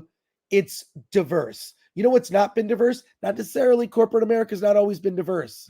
Right. So now they're trying to dictate these rules on everyone else because they think it's always look, blue collar always been diverse, always from my experience. Well, it depends on what. I mean, mechanics have not been diverse. No, but they don't shy away from women if they actually are good. And there are a lot of women that are mechanics. And I agree with Paul. I agree with Chris because I've been saying this for a while. We have not had a diversity problem anywhere but corporate America and Hollywood. And those are the places that are trying to preach to us. It's like, fuck you, motherfuckers. And that's what pissed me off when it started in sports too. Because I'm like, are you fucking kidding me right now? Sports has been more open than most industries have been for a long time outside of women. But what happens when the women get their own sports? The WNBA. That's what happens. Right? Like, unless it's tennis or shit, people don't care about God they're sports. letting more men dressed up as women get into women's sports. That's all the problem. I have to say. It almost feels like it's a psyop just to get men to watch these sports, Paul. Yeah. Right. But speaking of Paul, we are unfortunately losing him, but we have a couple of super chats. Adam Wofford said for $5, the only thing Chato hasn't been, astronaut. Wait, maybe, but he can't say anything because it might be I missed on that one. Sorry about that. Yeah. No, and Brian Smith also said for $5, hey, Paul, I've been really enjoying your new channel, Appalling News. Keep it up.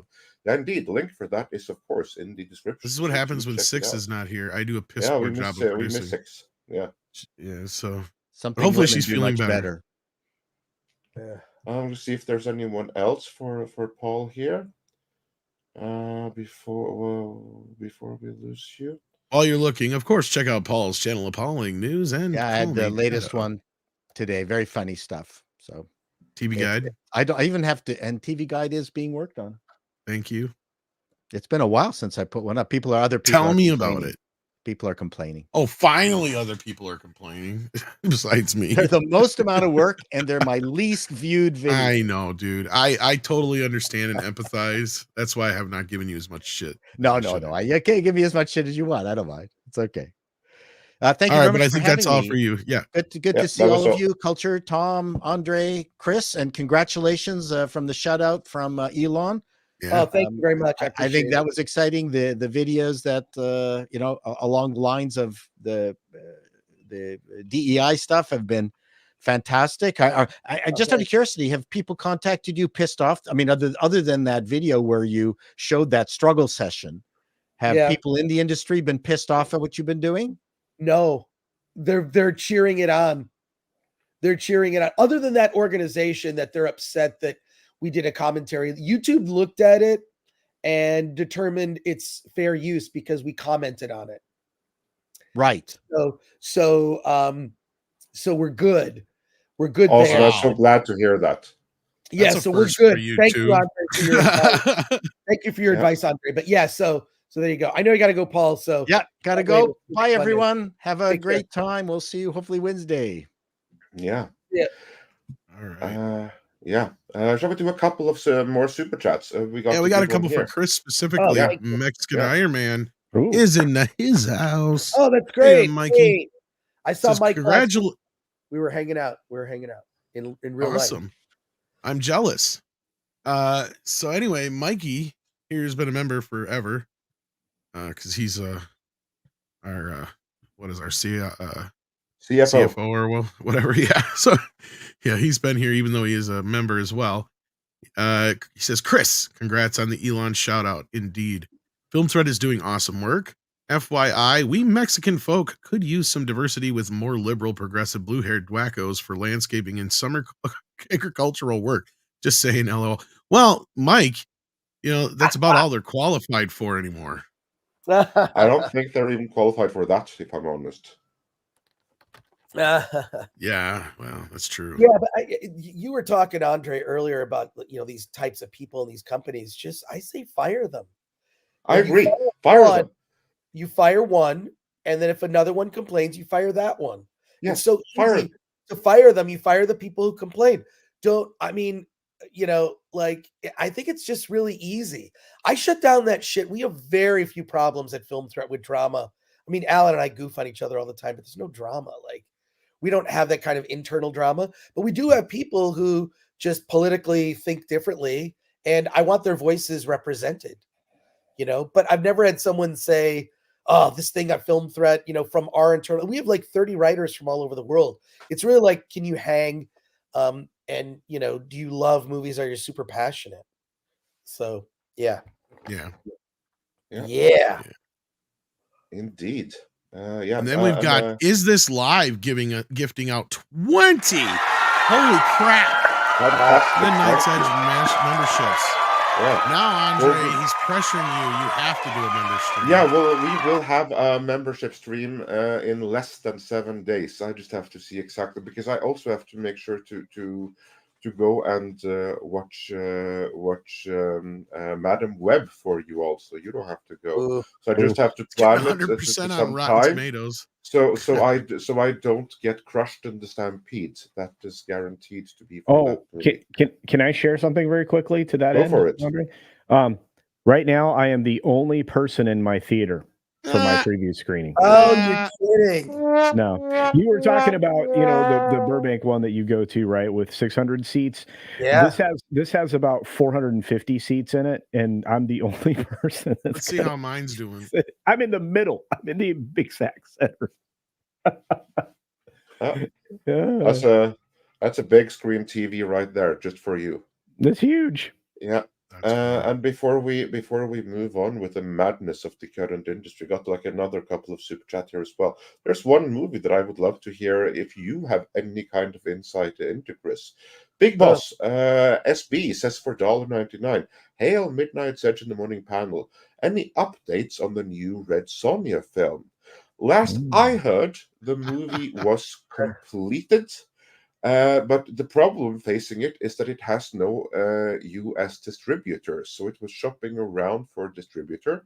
And that is the last thing I have heard. Haven't heard anything since then. And I hope it will find that distributor, because I think that's going to be a really cool movie. Yeah, I honestly have heard nothing about it. Yeah. Nothing, not a thing. I was afraid of that. So yeah, I don't know anything about it, and there you go. I know loads about the movie. Like, I think I have to reach out to Millennium and I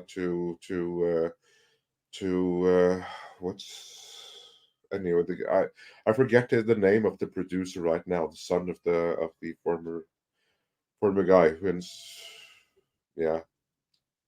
Anyway, yeah, I think I have to reach out to the studio to see what's going on. Right. Yeah. Yeah. Yeah, because it's done as far as we know. Like you said, it is done. It is completely done. It looks amazing for everything we've heard. And we got some Rumble rants over on the Rumble side of things. Oh, nice. We got a couple dollars here from Chaos Sonic 1, who says $10 if this fails. Chapek will get blamed for this. Well, Chapek actually is the one that greenlit this movie, so you have him to thank for it. Absolutely. Then he sends in another $1 and says, I'm so frustrated with my mutuals in Sonic Twitter being pro-Palestine. I mean, you do realize they attacked first, right? Well, I'm not going to get into that whole debate, but I did see a funny meme, and I know it's kind of weird to say that in comparison to this, but it was this cat and this other cat, the two cats, they're sitting there, and the one cat just keeps beating the other one over the head. And every time the cat hits the other one on the head is another date of when Palestine attacked. And then you have the one time the cat finally gets enough, the other cat does and attacks the Palestine cat. The cat just freaks out. It's like, yeah, that's kind of true there. Yeah, that's all I'm going to say on that. Yeah, it's so fun when people get emotional rather than rational. And Chaos Sonic also says, I don't like thinking this, but Marvel stabbed the fandom in the back for a long time. Yeah. It kind of did. Yeah. Yeah, so I'm not just going to give him a free pass on this Deadpool. And I said, Chris, I don't know if you noticed, like you'd mentioned that when you first come in. I think I was one of the first person, especially in our fandom, to say, look, I'm not sold on this Deadpool trailer. I'm not looking forward to Homework the Movie Part 12. It looks almost groaning, like we know they're going to make fun of Disney. We know he's going to do this. The TVA comes in, so it's a multiverse story. Yep. Like, what? That's where I was sunk. I'm like, no, not the TBA. That's what I was like, fuck this. That means it's Loki season 2 or 3 and WandaVision season 2 and Yeah, two seasons Loki of season Loki are now your 2.5. homework. Yeah, Loki season 2.5. No, Yeah.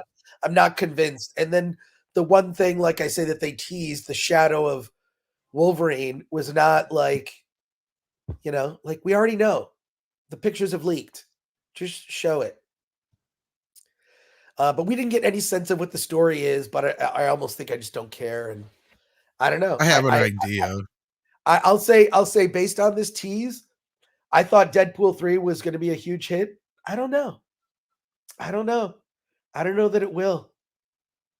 I think it'll do all right, but whether or not it has legs, I think is going to completely revolve around if it's any good, because it's kind of like the second film. The second film blew up in its opening weekend. Word of mouth got around that it wasn't nearly as good as the first film, and it kind of fell off.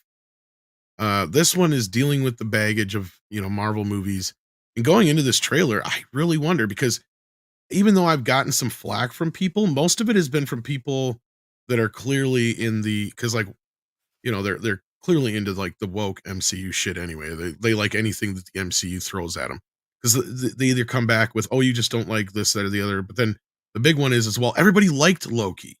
It's like, nobody fucking saw Loki. It's like, what do you mean nobody saw Loki? Say that Loki, I did see both seasons. It was the wrong fucking series. It was this metaphysical time travel bullshit, and not the Loki series. It was a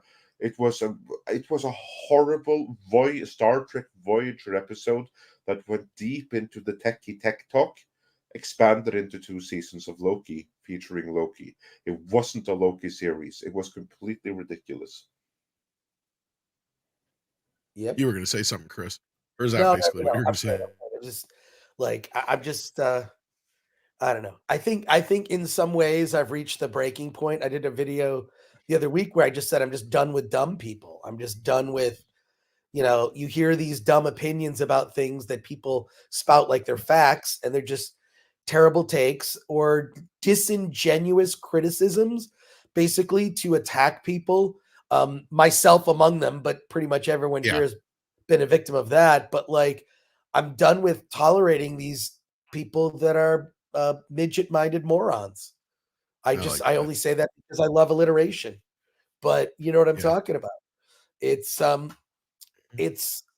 like that. That professor.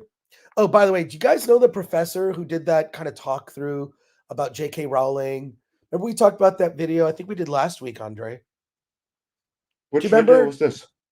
It's a professor who talks a student through the, J.K. Rowling is very transphobic. Yes, blah, blah, blah. We did that video last week. I haven't. By the way, I still need to do that clip, but we did. He is a film professor who makes little indie movies. He's in Boston. He has his own YouTube channel. That's not the only type of video like that.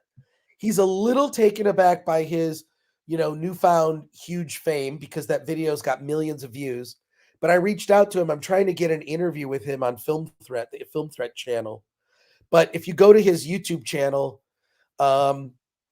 he's got a lot of videos. And this guy's very, it's teaching students how to think. That's what he cares about.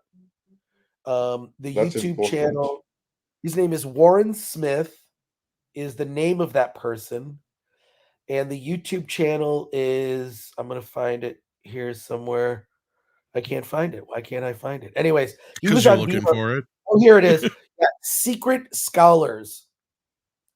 If you literally look up on YouTube, Secret Scholars, you will find Warren Smith, who is that person. He was just on Viva Frey's podcast. I'm trying to get him on Film Threat just because he makes independent movies. He makes short films and indie movies. He's a young professor. And I just want to talk to him about the kids he deals with. Yeah. So, just want to, get him to be on our show and ask him what inspired him to have the patience to walk this kid through coming to his own conclusion. Because you can't tell someone, something. I mean, this is the problem with people on the other side of they're trying to tell you what to do and how to think. And I don't like when anyone tells me what to do. I like to think for myself and come to my own conclusions. And when I do, it's not going to necessarily be the place that you're pushing me towards. So yeah, Warren Smith. And so more people like that need to get into the ether and speak, right? And more people in the industry, like my friend Jim Agnew, need to speak up about these rules. I'm not going to listen to the HR department tell me how to write my script. I'm going to write the script because I'm serving the audience, not the HR department. And these rules are insane. They're insane. So there needs to be people in the industry need to speak up. Also, all of this is discriminatory. This is illegal. But it's only illegal if people complain. You have to say something, So, yeah. Well, that's where I think the Gina Carano case is going to be very important in a lot of cases that come after that too. Because I think this is just going to be the beginning of a lot of people. I read the entire complaint. Same here. Yeah. I don't see how any thinking person can come to any other conclusion than she was wronged by Disney and she deserves compensation. Without even seeing any of the evidence yet, right? Like, no. I mean, the evidence is in that briefing, all those screenshots, I know, whatnot. Like, now we're going to get emails. There's more. That's what I mean. There's even more. Exactly. Yeah. This is just the evidence presented in the legal briefing is what's public facing, right? That's all evidence that was gathered that's available to anyone searching for it. What we're going to get are emails, communications, even more in discovery. I can't wait. But what's really disturbing is how many people are so brainwashed that they can't consider for a minute, like, well, why do people have these views about her? And the people who have these views are they're serving an agenda, not like any sort of thing that they've thought about for more than 5 minutes. Well, so that's the opinion I'm supposed to have. I'll have that opinion because you told me to. That's exactly right. And that's the problem now is society. Nobody thinks for themselves. They get everything spoon fed to them because there's so much crammed into their day that they just take the first blush reaction to whatever they're presented, which is a problem when the media is owned by corporations that want to sell you their, pharmaceuticals and sell you their, fake food items, et cetera, et cetera. So there you go. Yeah. Well, there's a weird overreaction. I noticed this in a lot of my sort of dust-ups with people on social media. When I say something I think is very clear, I try to be very clear in my communication, always very clear, where you can't read anything into it that much. It's just, this is very clear. I'm making a statement about something, and I hope that you'll look at it and consider it.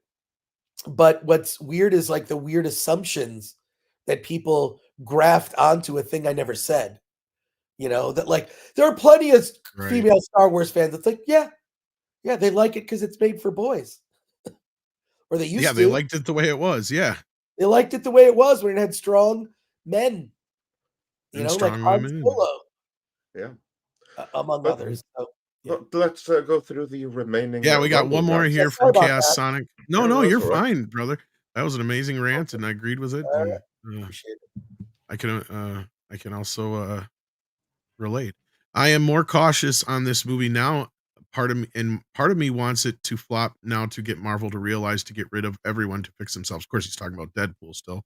Yeah, I mean, there is a side of that you know what, it serves him right if it does flop. You done screwed up so bad that one of your big properties is not even going to be able to save you now. And I think that could be the issue that Deadpool runs into. And I brought this up earlier, so I apologize to everybody who heard us earlier, but I don't know if Chris was here at the time, but I said this was part of the problem with Doctor Strange, being that people went to it right after one of the biggest Marvel movies since Endgame, being No Way Home, and they thought it was going to be a sequel to Doctor Strange and No Way Home, and they're getting into it and they're going, wait a minute, this is a sequel to a show I didn't watch on Disney Plus called WandaVision, right? Because and that is where the Marvel universe fell off a huge cliff. They were already losing momentum because of the woke crap. I say that is the bigger point where they lost most of the audience, more so than just the woke crap. Because at that point, the audience is like, well, I got no clue what the hell's going on here. I'm checking the fuck out. And even less people showed up for Thor, and then even less people showed up after that for everything else subsequently. But why again, why would you show up for films that your experience consistently has been where your beliefs, your life, you as a person are being attacked and being lectured to the entire time? Why would I spend my money, $10 on a matinee or, $18 on a, primetime film or whatnot? Why would I spend that money? Why? Yeah, but the general audience didn't really quite see that. But what they did see is by the time we got to the end of this, which is the Captain Marvel film just recently come out, they saw that they knew right away, oh, I'm not going to go see that because I haven't seen the Marvel show that what goes with it. Like, it just proves to me that that's the point, because we've seen the movie itself. We know all the woke shit was cut out. Because we know what it is now, because the deleted scenes show us what it was. It was the lesbian relationship and all that kind of stuff. Yeah. But anyway, I'm not disagreeing with your point, Culture. I'm just saying that this is a compounded thing, basically, is my point. No, I didn't think you were. It's just, and yes, I mean, people are going to be coming at these properties from different places. One of the worst things they decided to do is to interconnect it all and then make it homework on television. I'm with you 100%. But there are other factors in play here that literally, when you go see something now, you're not struck by the story. You're stuck by all the garbage that's in there, all the narrative that has nothing to do with it. In fact, I would say they replaced 80% of the story with this DEI monster. And I've been saying it for a while, and I wanted to excuse some of it as, we're seeing ghosts and things like that, but we're not. It's baked into it. Chris and Film Threat and Alan have been doing a great job telling you this is all baked in. It's baked into everything. It's why it's surprising when you see something on Amazon that it's not baked in for the most part. I mean, you're always going to see this intersectional wackadoodleness now because it's so ingrained in the people making content. But like, if you take the Alan Richson, drama show, action show, Reacher, you take that and you get to the second season and you still aren't, run over by the message. You're actually surprised, and guess what? It wasn't actually made by Amazon. So maybe that's why that's good. I mean, if that's the case, Amazon's doomed if they're going to keep producing material. And peak TV, for those of you out there that don't know what that is, I've been talking about it now for 3 years. It was always going to end. They're making content that isn't interesting to their customers. And those customers aren't going to stick around. Amazon wants you to pay an extra $3 a month to get commercial-free streaming of their stuff. Well, it was a throw-in in the first place. I never needed you as a streaming service. I mean, I have Netflix. I don't need any of these streaming services. I just don't. Well, that's what I love when Chris points out that Hollywood makes shit we don't need, and the sooner they realize that again, the better off they'll be. Exactly. Yeah. More they will go out of their way to please their customers rather than their HR hires. Well, and that's the obvious logical other end to this, right? Like, once you realize, oh shit, I'm Burger King, maybe I should be serving the customers burgers instead of fish sandwiches.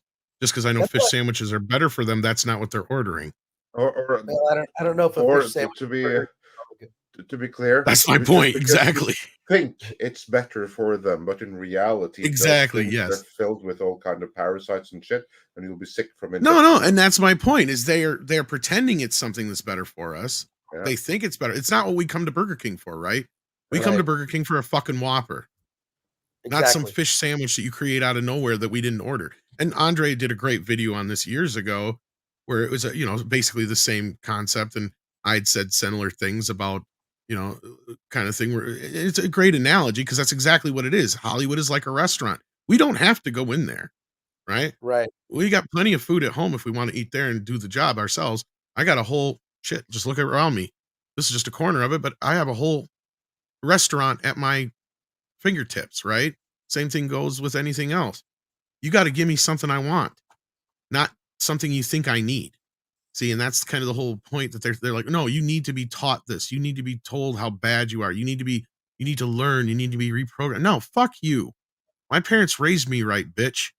I can choose to watch whatever the fuck I want to watch because I know who I am, right? It's like, fuck you. I don't need a trigger warning on shit either. That's another thing that's bothering me, but I'm not trying to change the subject now. But yeah. They did that to Blazing Saddles.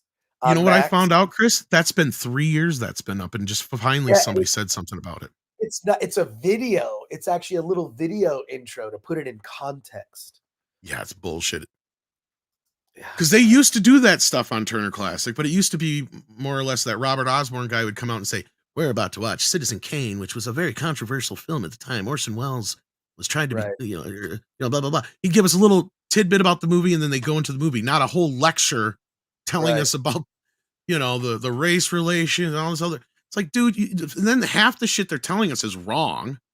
That's the other thing that pissed me off. I'm like, first of all, the movie wasn't controversial because of the race shit at the time. Everybody forgot this. The movie was controversial because it was the first film to have farts in it. That's what I've been saying. It's like, no, serious, what the hell?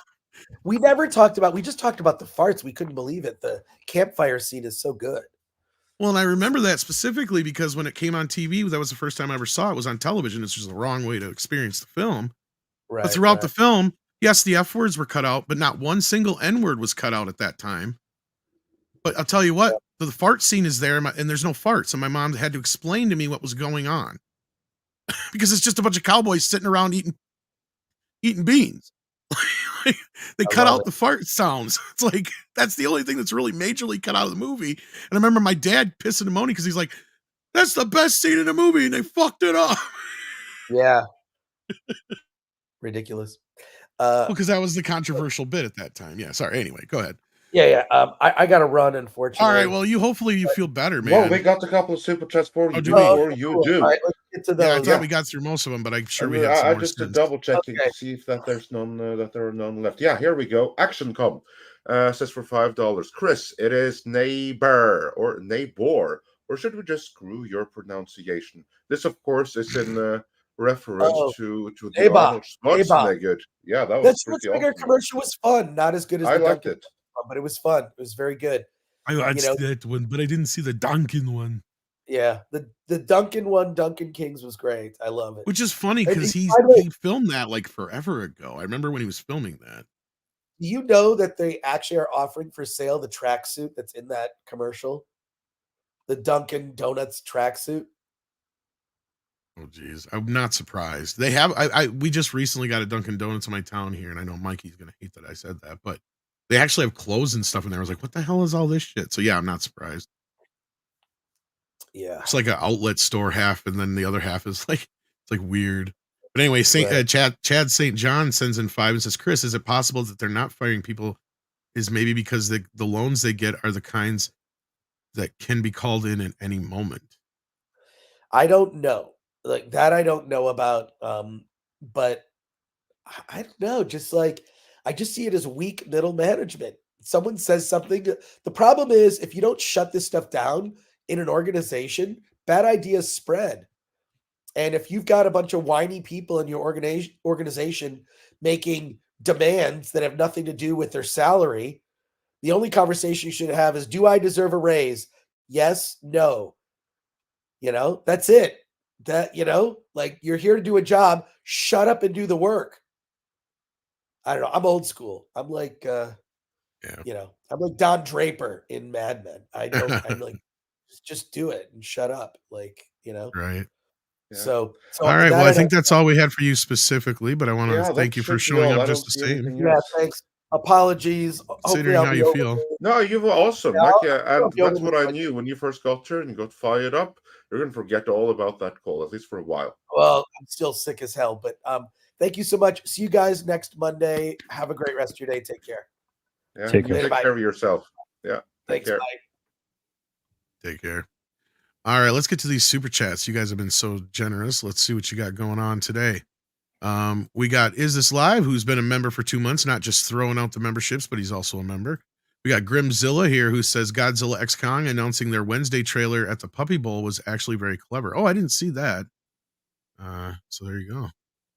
We're going to get a new Godzilla X Kong trailer. Cool. Chuck Henry's been a member for 16 months. Thank you for that.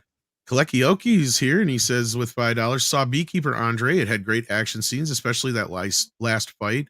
My only issue was the exploitation on his training and ending was abrupt. Bring on Beekeeper Part 2 Or explanation, and dive not into exploitation. Sorry, explanation. Explanation. He means explanation. I don't know where I'm just making words. I agree with that. We have to accept that he was really remarkable to begin with, and his beekeeper training made him even more remarkable. So let's just hope that they'll go more into it in the sequel, because I do want the sequel. Bring on the Beekeeper trilogy. That's what a lot of people have said. It feels like it's being set up for a franchise, which, yeah, I mean, I welcome. Bring it on. It's actually well timed, considering it was like being set up with the Expendables franchise for him to take over in that last. Did you guys see Beekeeper yet? No, but I saw the last Expendables movie. Well, Beekeeper is. I like the last Expendables. No, you consider it as a Statham movie, but this is the most Statham movie there ever was since Crank, and it's glorious. I want to check it out. I just haven't had a chance to yet. But yeah. And then Ann Ivy's here and sends in $4.99, says, I do relish Tom's rants. His rant re-villains is perfect. Well, thank you. Appreciate that. I do try to say some things that mean something from time to time in between the yelling and the screaming. Dearest sends in $5, says, after watching the trailer, I see it as the Ken sequel where Ken fights his Barbie. Gosling and Fall Guy is on the level of dude as in Ken was. That's the thing that stuck out to me, was like the dude bro scenes, right? Yeah. And the humor of it and the camaraderie. And I get it. It's not so much like the show, but I still feel like I'm going to like it just the same. So I hope it's fingers crossed that it's good. Culture sounds like you agree with that. Yeah. Indeed. 100%. I'm kind of looking forward to a little bit of the tongue-in-cheek stuff we're going to see in that film. Yeah. Doug85 is here and says, I really like the Deadpool trailer. Well, glad a lot of people did. I'm not going to. I liked it too, but doesn't change what is. I even rewatched it a couple times to see if I'm like, maybe I'm missing something. No, I just. No. You haven't seen Loki. I have. That's the difference. Yeah, but that's not helping, considering the trailer's not turning me on. That's a sad statement on the movie that I had to see that in order to appreciate it. But even still, it's still not. Anyway, most likely Slade Wilson will be a joke like, well, if you haven't been doing your Disney TV show homework, etc. Well, that's gonna probably turn some people off, especially you got to sit through an exposition dump or something else. And I've even had some people reach out to me and go, well, you can watch these. I know they have those breakdowns, which I brought up myself on like Disney Plus, where it kind of catches you up on stuff without having to sit through it all. But the point is, why should you? You shouldn't have to do that. That's not the way movies should work.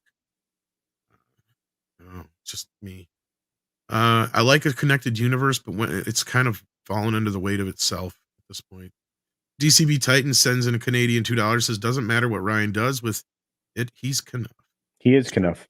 Yep. He's very Knuff. Yep. Tripping Bar says in $1.99. Says Twister 2, like we did last summer.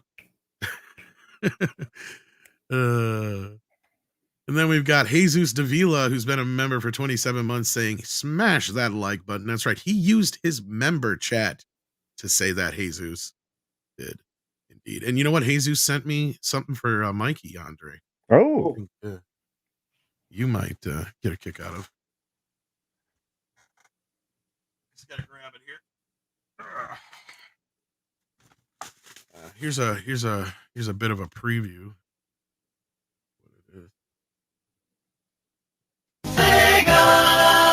Oh, nice. Oh, I think I know where this is going. Wow. That's exactly what I thought. Out on the Sega Master System. Nice. Very, very nice. So yeah, I got to get that to Mikey. I'm going to try and... I like your t-shirt, Tom. Oh yeah, you've seen this before. This is the Beavis and Butthead Conan one. I love it. Love it. Yeah, if I have to look, I was going to look and see if they had these left. I was going to try and get you one for when we ever get to So I've got a whole bunch of stuff to give you anyway. But I want one of those.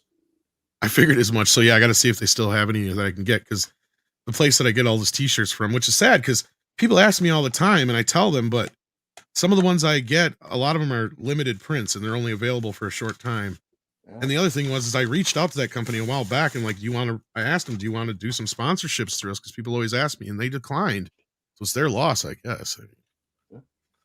Yeah. But anyway, Rambam 3000 sends in £5. That's real money, folks. Says if you wanted to do a multiverse right, they should have asked Michael Moorcock. Yeah, I would have. But he's a problematic old white dude, so you can't do that. And Big Boss SB sends in $4.99, says, as far as DP3 is concerned, why can't it just be a good movie by itself? Exactly. Plan to see it in support of RR, putting the effort to make something fun. Well, yeah, that's fair. I hope it's good, and I hope I'm wrong. You know, I hope I'm being. I hope that the movie is going to be such that that they'll explain what the TVA is in the first 5 minutes and do it in such a way where nothing else is needed. That's the only way it'll work. Well, I already predicted that the TVA gets involved, not so much because of other things, but because of what he did at the end of Deadpool 3 or 2, and that's why clearly he messed with the timeline, and that's where he got Vanessa back and all that kind of stuff. Or it's an alternate timeline version of him, and that's the other thing, that maybe this isn't even the same Deadpool. It isn't. That's the implication of it. By the TVA being involved in the first place, the implication is that they're already in a branched off timeline. Mm-hmm. So that's what I'm saying. So I'm really kind of, look, at this point, as much as I was looking forward to seeing Hugh Jackman and Ryan Reynolds have some fun, I think Deadpool is just one movie. I really do. It was one movie, one really good movie, and then the rest are just kind of there, kind of like Alien and Terminator. Anyway, Big Boss SB sends in another $4.99, says, I could care less how it impacts the MCU. As y'all stated, there's no saving Marvel until they fire all their creatives start from scratch. Well, that's another thing. Isn't like one of the writers from She-Hulk one of the writers on this Deadpool movie too, or something like that? So. I mean, Marvel has a very limited pool, and that pool is mostly hacks. Well, and that's one of the things I think Script Doctor had been pointing out. They weren't. So you'd say it's kind of a Deadpool. All right, yeah, no, that was a great joke. But they weren't taking any outside talent, any outside anything, and I think that did not serve them well. It served them nothing but harm, vast amounts of it, and they're suffering from it.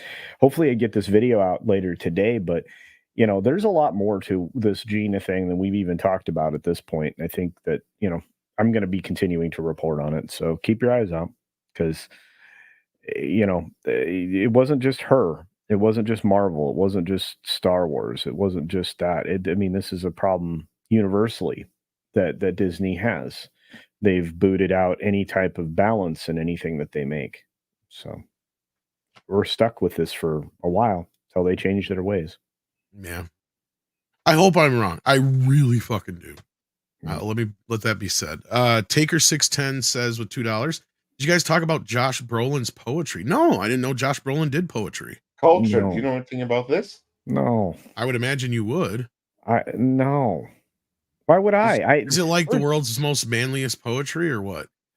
I don't know. I went outside and I shot a deer. This is a guy that complained about following the latest Hollywood trends. So he got a sunburn on his butthole because that apparently is a trend among celebrities and stuff.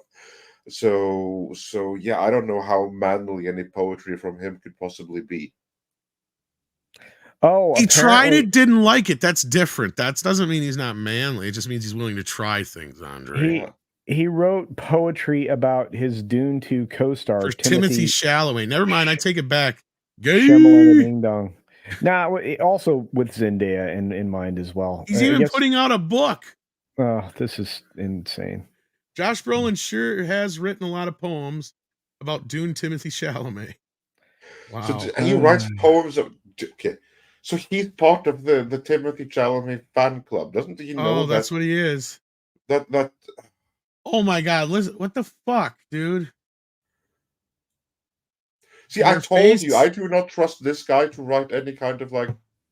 Your face is etched by adolescence. Your cheekbones jump toward what are youth-laden eyes that slide down.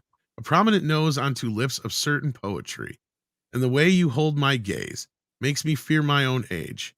Because something in me tells me you are going to offer me something, and for now, I'm not sure it's going to be something I want anymore. What the fuck?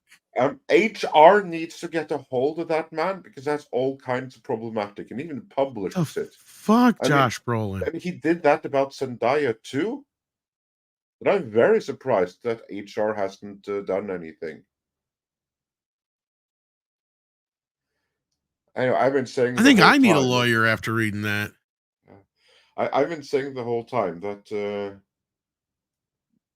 I never liked his casting in Deadpool 2. They went with the wrong choice. But yeah, no, I had not heard about his poetry before, and I'm saddened to have learned about it now. And thanks for the super chat, Edgar 610. So yeah, Lord, could have lived my life without seeing that. Well, my impression of Josh Brolin remains unchanged. Is all I'll say about this. I'll take Vogan poetry over that shit. Yeah, that's fun at least. 16-bit mask. That's proof that Andre's not human, right? He thinks Vogan poetry is fun. I get accused of being an AI all the time. So yeah.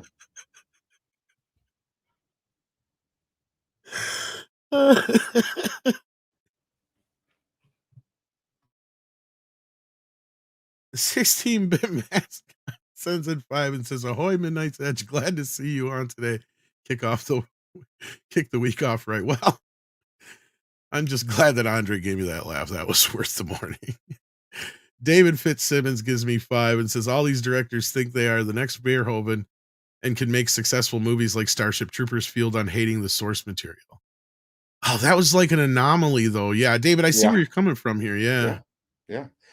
Here's like the thing. It's very, very easy to hate on the source material. It's very, very difficult to be Verhoeven and be able to make a good movie despite hating the source material. So that's what people seem to think, that it wasn't the act of hating the source material that made Starship Troopers a great movie. No, it was directed by Paul Verhoeven, who's a great director. I mean, he even directed Showgirls, so how the hell can he go wrong? Well, I would have said Total Recall or RoboCop, but sure, go with those two. But I was go with culture's favorite film, I guess. Yeah, exactly. But Showgirls. Yeah. Showgirls. Best Verhoeven. Exactly. The thing is you just go into this idea that all of Verhoeven's movies are in the same universe. Yeah. And Showgirls, it starts with. That's the closest to now. Yeah. And then from there, the future progresses to Starship Troopers. Yes. Total Recall. Yes. And then I want to hear Culture's take on this one. Sonic Stan says, could Deadpool's success be embarrassing for Iger, or will he just be happy with money to alleviate some of the debt he and Feige are responsible for? What say you, Cultured? I don't know that he'll be embarrassed. First of all, he doesn't possess that kind of self-awareness. He is a sociopath. Most CEOs and leaders of any kind end up being diagnosed as sociopaths, presidents of the United States, et cetera, to a certain extent. Their ability to focus in many different areas and not concern themselves about the ants that we think of as people are why they're able to do some of what they do to other parts of humanity. So I don't think he's going to care either way. I'm sure they'll be thrilled with the money, as you suggest here, but at the end of the day, it's not about what they're making. It's about what the result of what they're making does. Are they educating you on how to think? Not what not how to think, on what to think. Are you being educated so you agree with them? That's, did you hear the message enough times? Were you proselytized to in the proper way? I don't know. I know this. If Ryan Reynolds stays true to form and ignored all these other writers from other things and just did what he is famous for, we might end up with a halfway decent film. But if one success out of what 9, 10, that's not gonna balance the ledger. They're still very far behind. And it's only going to get worse. I mean, thank goodness this Madam Web film is going to be on Sony's back. I'm going to tell you right now, when this thing flops colossally and they take another look at Craven, they're going to be like, "Wow, we got to push Craven back again because this Amy Pascal chick we got to figure out a way to get her out of here." She's the cause of this glass ceiling nightmare you're about to see. Anyway. And as for the question, I got a real quick answer by question. Tom, how quickly did Iger claim the success of James Cameron's Avatar as his own? He's been claiming it for the last 2 years. Yeah, that and there you see what's going to happen with Deadpool. Well, not only that, Deadpool is still shooting, so like I'm afraid of Iger having some kind of influence over it anyway. Yeah, that's what you should be worried about. That him thinking that, oh, I'm paid to have opinions and shit. I'm going to make this better. And whatever resistance that Ryan didn't feel going into this with Chapek, he may be feeling now. I'm not saying that's the facts, but I mean, unless he got something in writing ahead of time that's protecting his ass, we already know what. Yeah, sorry, Tom. We know what Bob Iger does with Ant-Man was my point I was going to make, but yeah. Exactly. We have on good authority. Iger is the one that ruined Ant-Man, and there was Quantumania. Of course, it was probably never a great movie, but it was a better movie before he had its mitts on it.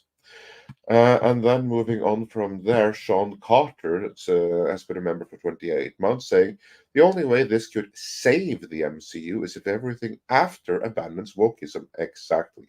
And that's about as likely as Grace Randolph being likable. Actually, I would say that I would not equate the two. I would give Grace Randolph far better odds than that because she has her moments. You're a cheerleader for her, though. I'm still waiting to find one of these moments you keep speaking of. Hey, she does speak some lucid facts occasionally. Exactly. When? Exactly. I have yet to hear them. Well, okay, so here we don't do videos about Grace was right. We tend to do them when she screws up, but yeah. But you have just the same. I'm okay, just saying. Tom, the lucidity is in between your bouts of laughter. So if you could just not laugh at some of the things that you find hilarious, somewhere wedged in there is a brilliance. I think you'll enjoy. So what kind of dumb shit did Grace say this week? That song didn't fucking write itself. Well, it wasn't the most difficult thing you've written, though. I mean, no, but it is the most beautiful. It did write itself. Kind of, but that's not the point. It's anyway. No, enough shitting on Grace. Angmar WK sends in $4.99 and says, "I find it idiotic that Disney wants the audience to go back and watch stuff in order to understand it, and yet they don't follow source material." That's my point too, right? It's a gimmick that they use, and even Kathleen Kennedy admitted this on, like, she told on Marvel, right? She gave away the secret, and that is make sure everything's connected so you force the audience to go see shit they don't even want to see. That's paraphrasing, but that's pretty much what she said, and that's what she wanted to apply to Star Wars. Yeah. Because they were untouchable at that point, and it's like, fuck, you got a talking tree in a movie and people are seeing it, you can do anything. Like, anyway, Rod Thunderheart's in the house. How you doing, Rod? Sending $2 Canadian and says, Tom Connors, the rant is due. Well, I did have to let a little out. Yeah. And Vec sends in $2 and says, Wicked is using WOTC orc. Green means black BS. I know, I'm still disagreeing with this with certain people, and I'm just like, you don't see what we're getting at here, and I'm so glad Chris saw what I was saying too. Well, I mean, think about that. I mean, in Trolls, right? You know, in Tolkien lore, or orcs, not Trolls. And it kind of loosely reminds me of when they redid the Lion King recently, and they like went out of their way to cast everybody as black voice actors for the most part, except for certain roles. And I'm just like, a little on the nose, huh? So kind of same thing here, a little on the nose. So yeah. DCV Titan sends in $2 Canadian, says, we still pretending WandaVision is required watch? It is, though. It is. Yeah, it is. Unfortunately. There's no pretending about it. If you haven't seen WandaVision, then Doctor Strange and the Multiverse of Madness makes no sense. Because suddenly, and for no reason at all, Wanda is crazy and evil and villain and obsessed with 2 kids she never had before. You don't get what's going on if you haven't seen WandaVision. So there's no WandaVision. It is. I was just going to say, WandaVision is actually more important to the viewing of Doctor Strange 2 than Doctor Strange Part 1 is. It is. It absolutely is. You can get by without having seen the first one. Can't go by without having seen WandaVision.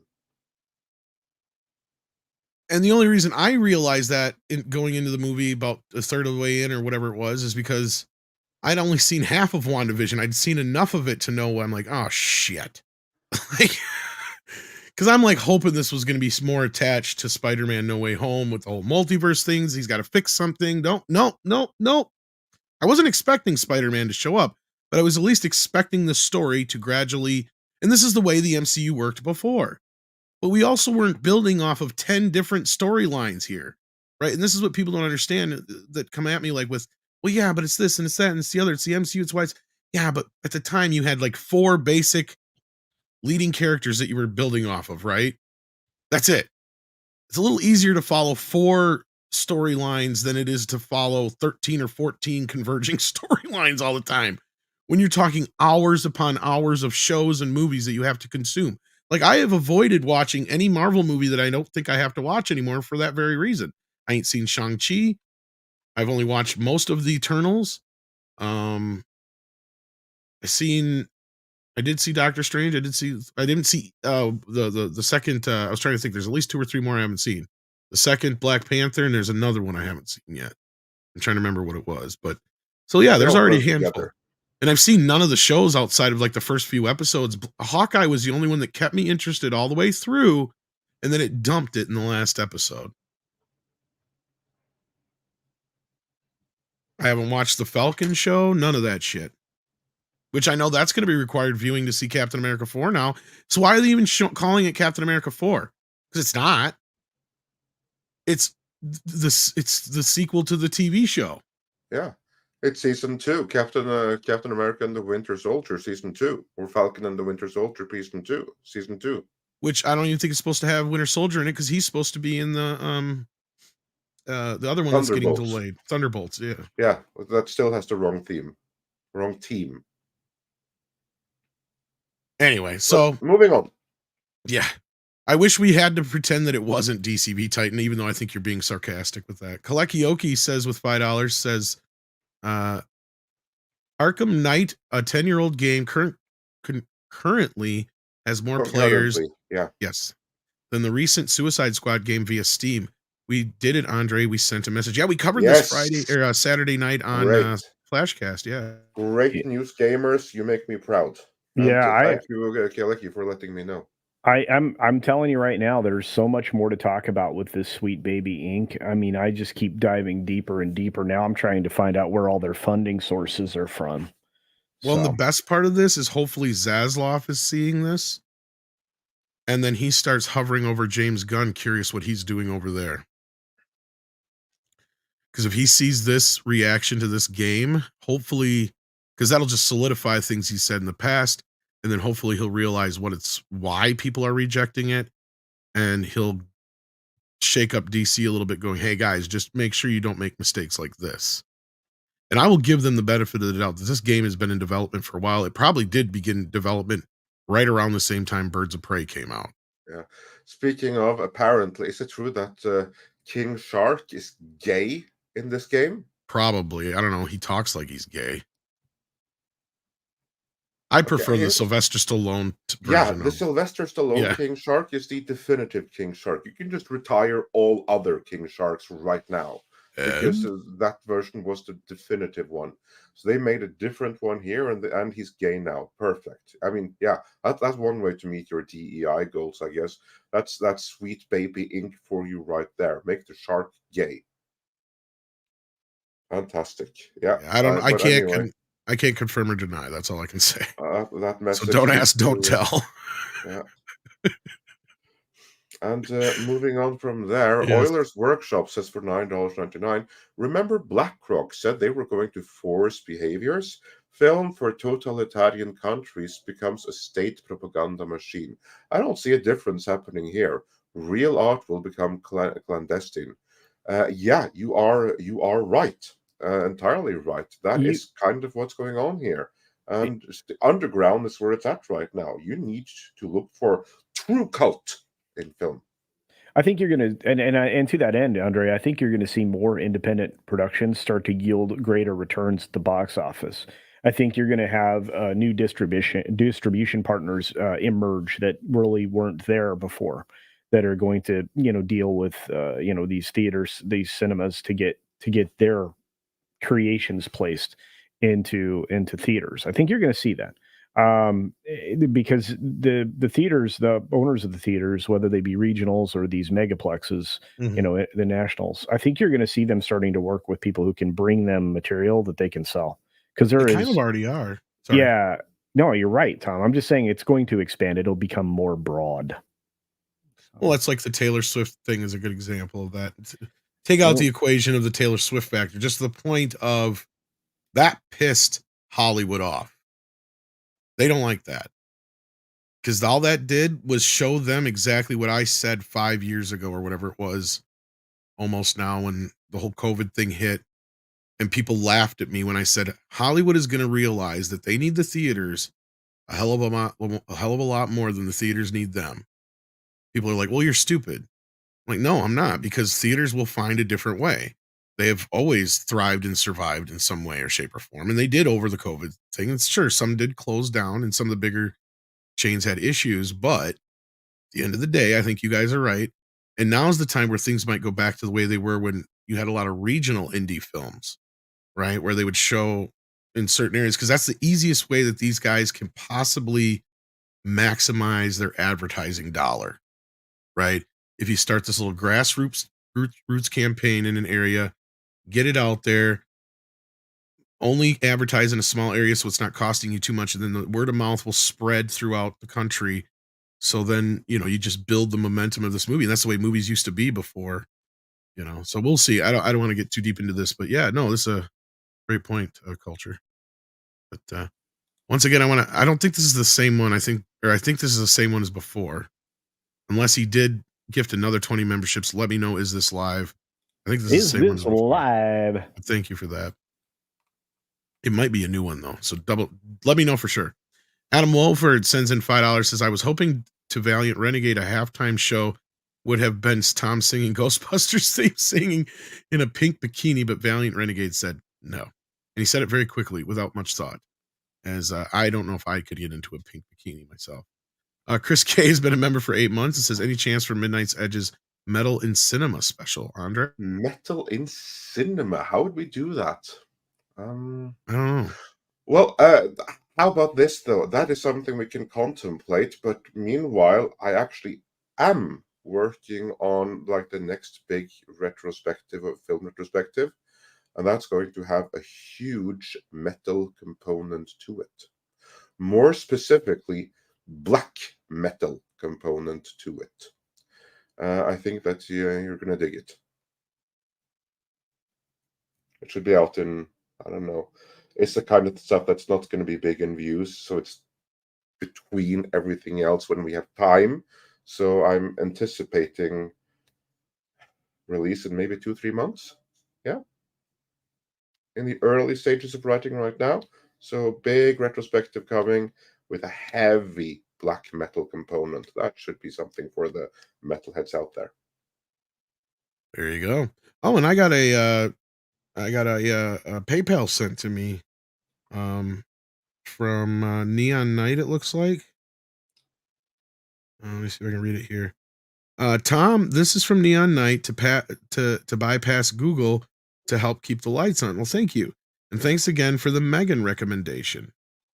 And then he also sent a chat in the stream, in the thing. It said, I watched the unrated version last night and found it thrilling. Awesome. Well, glad to hear you enjoyed the film, Neon Knight, and thank you for the support. Fantastic, yeah. And then we've got Tennille, who dislikes puns. Sends in $5. Says, nice to see Disney has reached a level of stupid crazy usually reserved for Neil Breen movies. I'm sure that's sustainable. Well, even Neil Breen has his diehard fans. I think Disney MCU is losing those even. Yeah. Oh yeah. Yeah. I mean, you still have Mad Mardigans out there that are going to see every Neil Breen. And I don't know if you meant to send this twice to Neil. No, he clarifies that in the third one. Oops, last message was sent twice, hadn't added. Oh, well, thank you for the additional support. We do appreciate that. Okay. Yeah, so that's clarified. Awesome. Well, thank you, Tennille. And yeah, you didn't have to do that, but we appreciate it. Joe Pat 87 sends in a member chat for 34 months. Says, if I can touch upon the Coyote versus Acme drama, so many are reacting like WB's CEO actively hates the Looney Tunes and is trying to destroy them. No, I'm glad you brought this up. He hates the previous regime who greenlit a bunch of shit that is proving to be unsellable to the point that no other studio even wants it at the price where Warner, in good faith and can justify to their shareholders, actually selling it.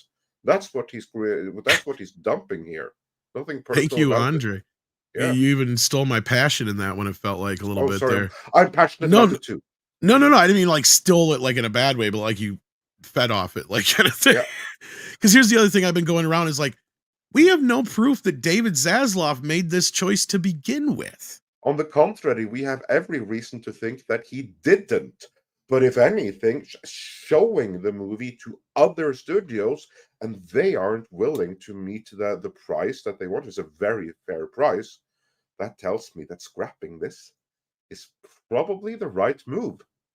Well, and I bring this up because I think the only one who's pointed this out so far, at least in our community. I'm not saying some other person hasn't noticed this, but this happening corresponds not with David Zaslav dumping a bunch of shit, because it would have made more sense for him to dump this back when he was dumping things like Batgirl. Exactly. It would have saved more money. Yeah. I think the person who made this decision was not David Zaslav. I believe it's the new person who's in charge of Disney Animation. The name escapes me at the moment, but I pointed this out when it first happened, that they got to... What the hell are you doing, kitty? Sorry about that. I pointed out when this happened that, hey, they just got a new head of animation and he's trying to push this Porky and Daffy movie. That's probably why he killed this thing. There you go. That's and I said, not only that, on the other end of it, a lot of the people, my understanding is, that are worked on this Acme movie were the same people that did fucking Space Jam 2. Yeah, exactly. I think you hit on it. One, this movie is shit by all accounts, since no one wants it. And two, next guy has another thing that he doesn't want to be polluted by this one. There you go. That's all the explanation that's needed. No more. And that's what I figured out at that time, I think, was the most likely scenario. I don't think Zaslav had very little, because he hasn't even seen the damn thing. Nope. And after he saw the response from Netflix and Amazon, he doesn't need to see it. That response should tell him everything he needs. Yeah, scrap this thing. And then I've also had some people going, well, they had the test screening and everybody loved it. And I'm like, who had a test screening? I'm like, you know what else had a test screening? Batman v Superman. You know what it got there? Standing ovation. That's the same thing here. I said, as far as I know, the only test screening that was held was friends and family of the production. Of course they're going to love it. You know, and again, I want to see this movie. I thought it might be funny, but then after I'm thinking about it for a while, I'm like, this is probably another Sausage Party situation where the joke gets old after about 10, 15 minutes. That's what I'm thinking. Like, you can only go so far with this. It's you can't drag it out into a 90-minute movie, I don't think. And not only that, I pointed out the other day too, is that not a single one of these animated mixed with live action movies has made any money at the box office. Not one since the Space Jam. Looney Tunes Back in Action failed. Space Jam 2 was a fucking travesty. That Osmosis Jones movie they did, like, what was it, almost 20 years ago, also bombed. There's been a couple other ones that didn't do very well either that I can't even think of offhand. Cool World was also brought up that same day, which was right on the heels of Roger Rabbit and still didn't do very well. Those two are the only two movies in history that have really done very well. In that Rescue Rangers movie we just had like 2 years ago here on Disney Plus, I don't think that was received very well either.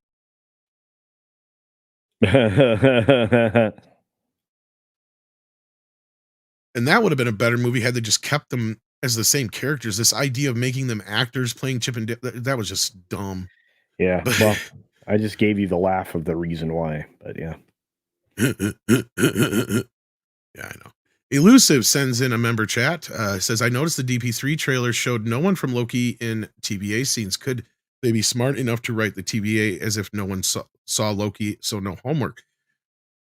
I see the logic behind this, and I guess there could be an argument to be made for that. Like I've said, it could be more involving his messing around in the end of Deadpool 2, but yeah, I mean, hopefully it's much to do about nothing, but then you have the problems where he shows him the screen with all the Avengers on it.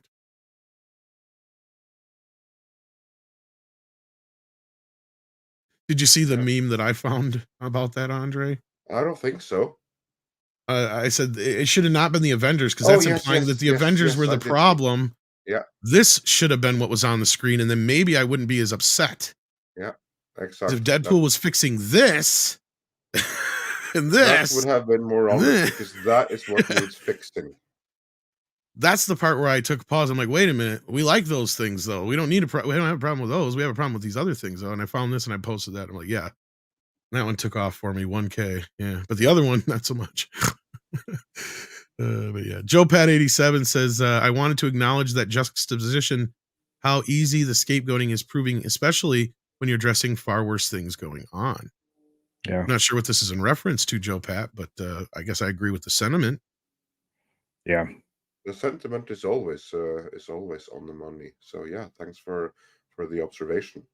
Rod Thunderheart says for $5 Canadian. Hail Andre, Tom, and whoever is left. That would be you, Culture. Deadpool and Wolverine trailer. I've come out of the bathroom having seen more impressive things. Oh, yeah. Well, there you go. And then we have Tennille89 saying, if you say 6 is 9 3 times, maybe she'll appear. Oh, wait, that actually might something else with that name. Yeah, this is true. We don't want that now, do we? No, we don't want to rise the beast. But hopefully 6 feels better. We got Jan Monroe, who sends in $5, says DEI will not die until after the courts declare it all racist and start handing out huge fines. Yeah, and I think that this Gina case and a few others might be a step in that direction. Yeah, I think that's ultimately the point. I mean, I said it in the video I did yesterday, in the one I'm going to be doing for today, which will probably get released tomorrow, but because there's more information that's coming out. But I think that the I've said it before, I'll say it again. The process is the punishment in lawfare, and that's what this is. This is lawfare. I'm trying to drive that home. We're that's what's happening here. So we're going to embarrass Disney in the biggest possible way and force them to eat their shoes.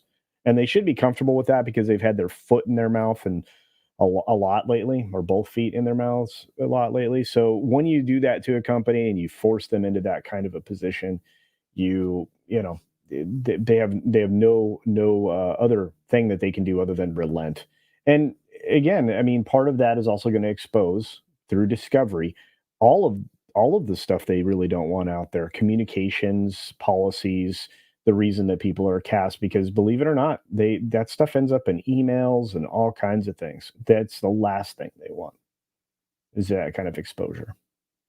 Well, and I don't want to get too deep down this road, but again, yeah, like, I think you're correct 100%. And the weird thing to me is, I think in 10 years, this is going to be a time period looked upon in law school as a time where we went absolutely crazy. And I hope so. Made a bunch of laws and movements and such that are completely unconstitutional.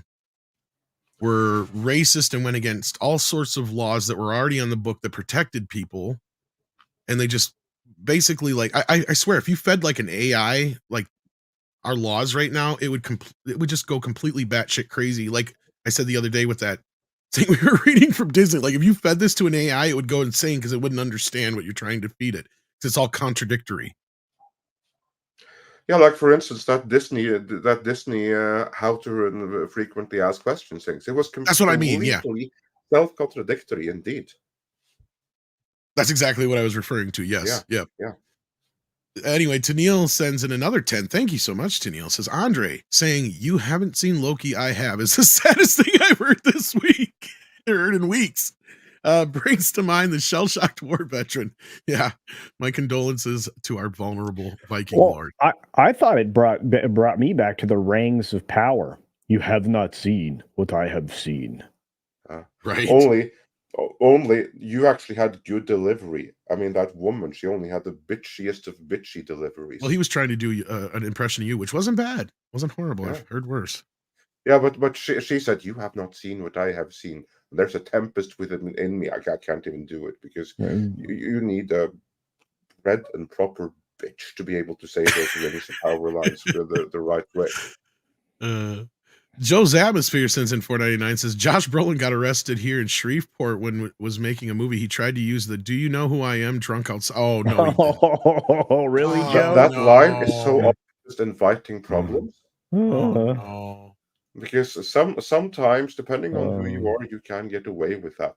Other times, you're about to be hit with a dose of reality. Well, not only that, you're asking for trouble. Yeah. Right. Like, especially if you're somebody like that, like, it's like, oh, you think you are this? Like, exactly. I know exactly who the fuck you are, and I'm going to make a fucking example out of you for saying that now. Because I think that's kind of what happened to Mel Gibson, to be honest with you. Yeah, probably. Because that's kind of his attitude he was having. And then, yeah. You know, and then, anyway, Tennille sends in another $5. Thank you. It says, everyone knows what Andre was assembled in. Oh, everyone knows that Andre was assembled in a facility. A scary facility that played Rammstein all day. Yeah, have you ever seen Metropolis? Looks like that. Oh, you know what? I just have to say, there's a Swedish guy, and this Swedish guy. No, listen. This is a masterpiece. I want to find the link here. Everyone needs to see this. This Swedish guy. He's a musician. He's a black metal or some kind of metal musician. And what he has done is that he has done some Rammstein covers in Swedish, and just like Rammstein covers in Norwegian, it works. But what's really interesting is that he did a cover of Wilder Wein, and that alone is not something truly special. But what is special is that he actually used the backdrop of Metropolis. Oh, I think you brought this up before, yeah. Yeah, I'm putting it in the private chat. I mean, maybe we can do an outro, play a couple of clips from it, and it works like hell. Like, even if it's Swedish, this is Rammstein's music set against the backdrop of Metropolis, and it works amazing. I'm sure he wouldn't mind if we play a few seconds of it, since people are requesting metal, and Tennille even brought up Rammstein, and you brought up Metropolis. It's just meant to be.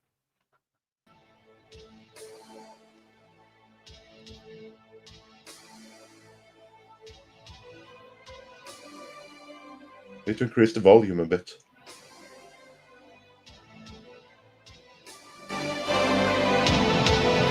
You can tell Andre's a metalhead. In the US, he'd be like, turn that shit up!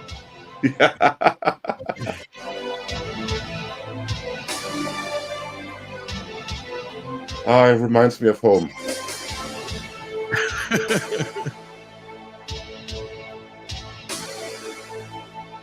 That's where Andre was born.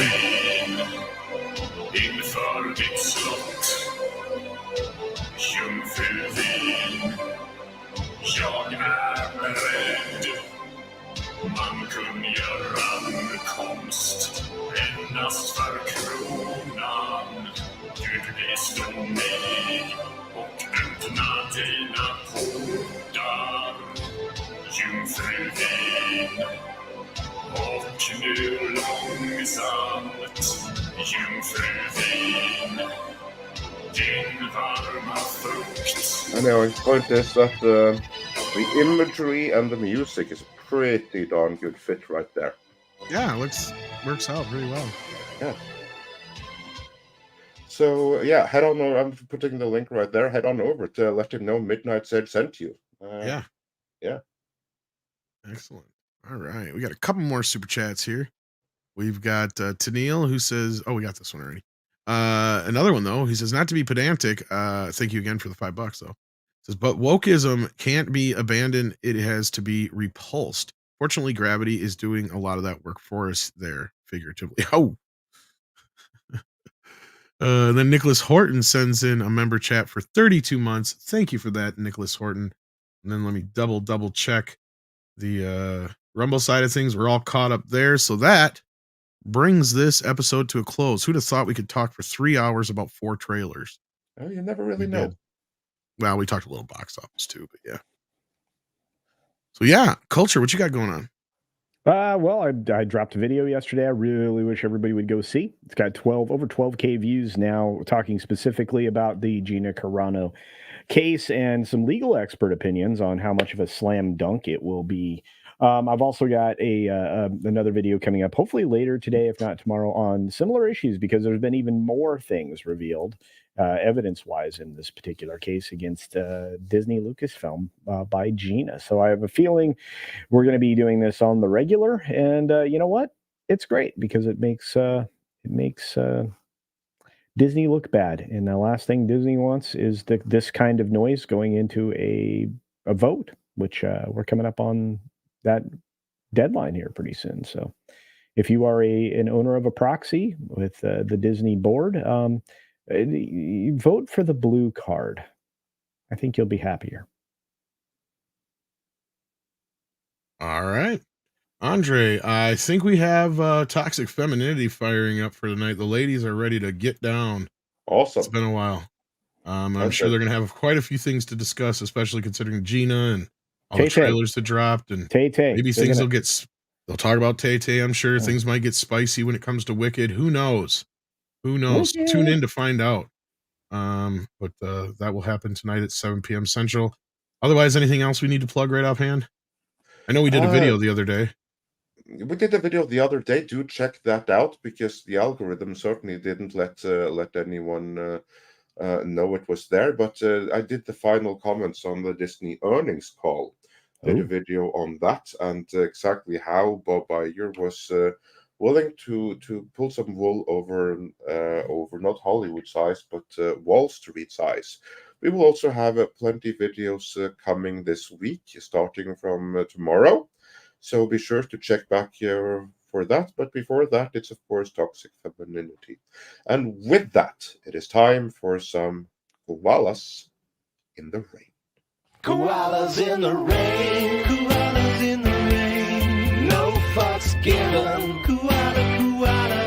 koalas in the rain.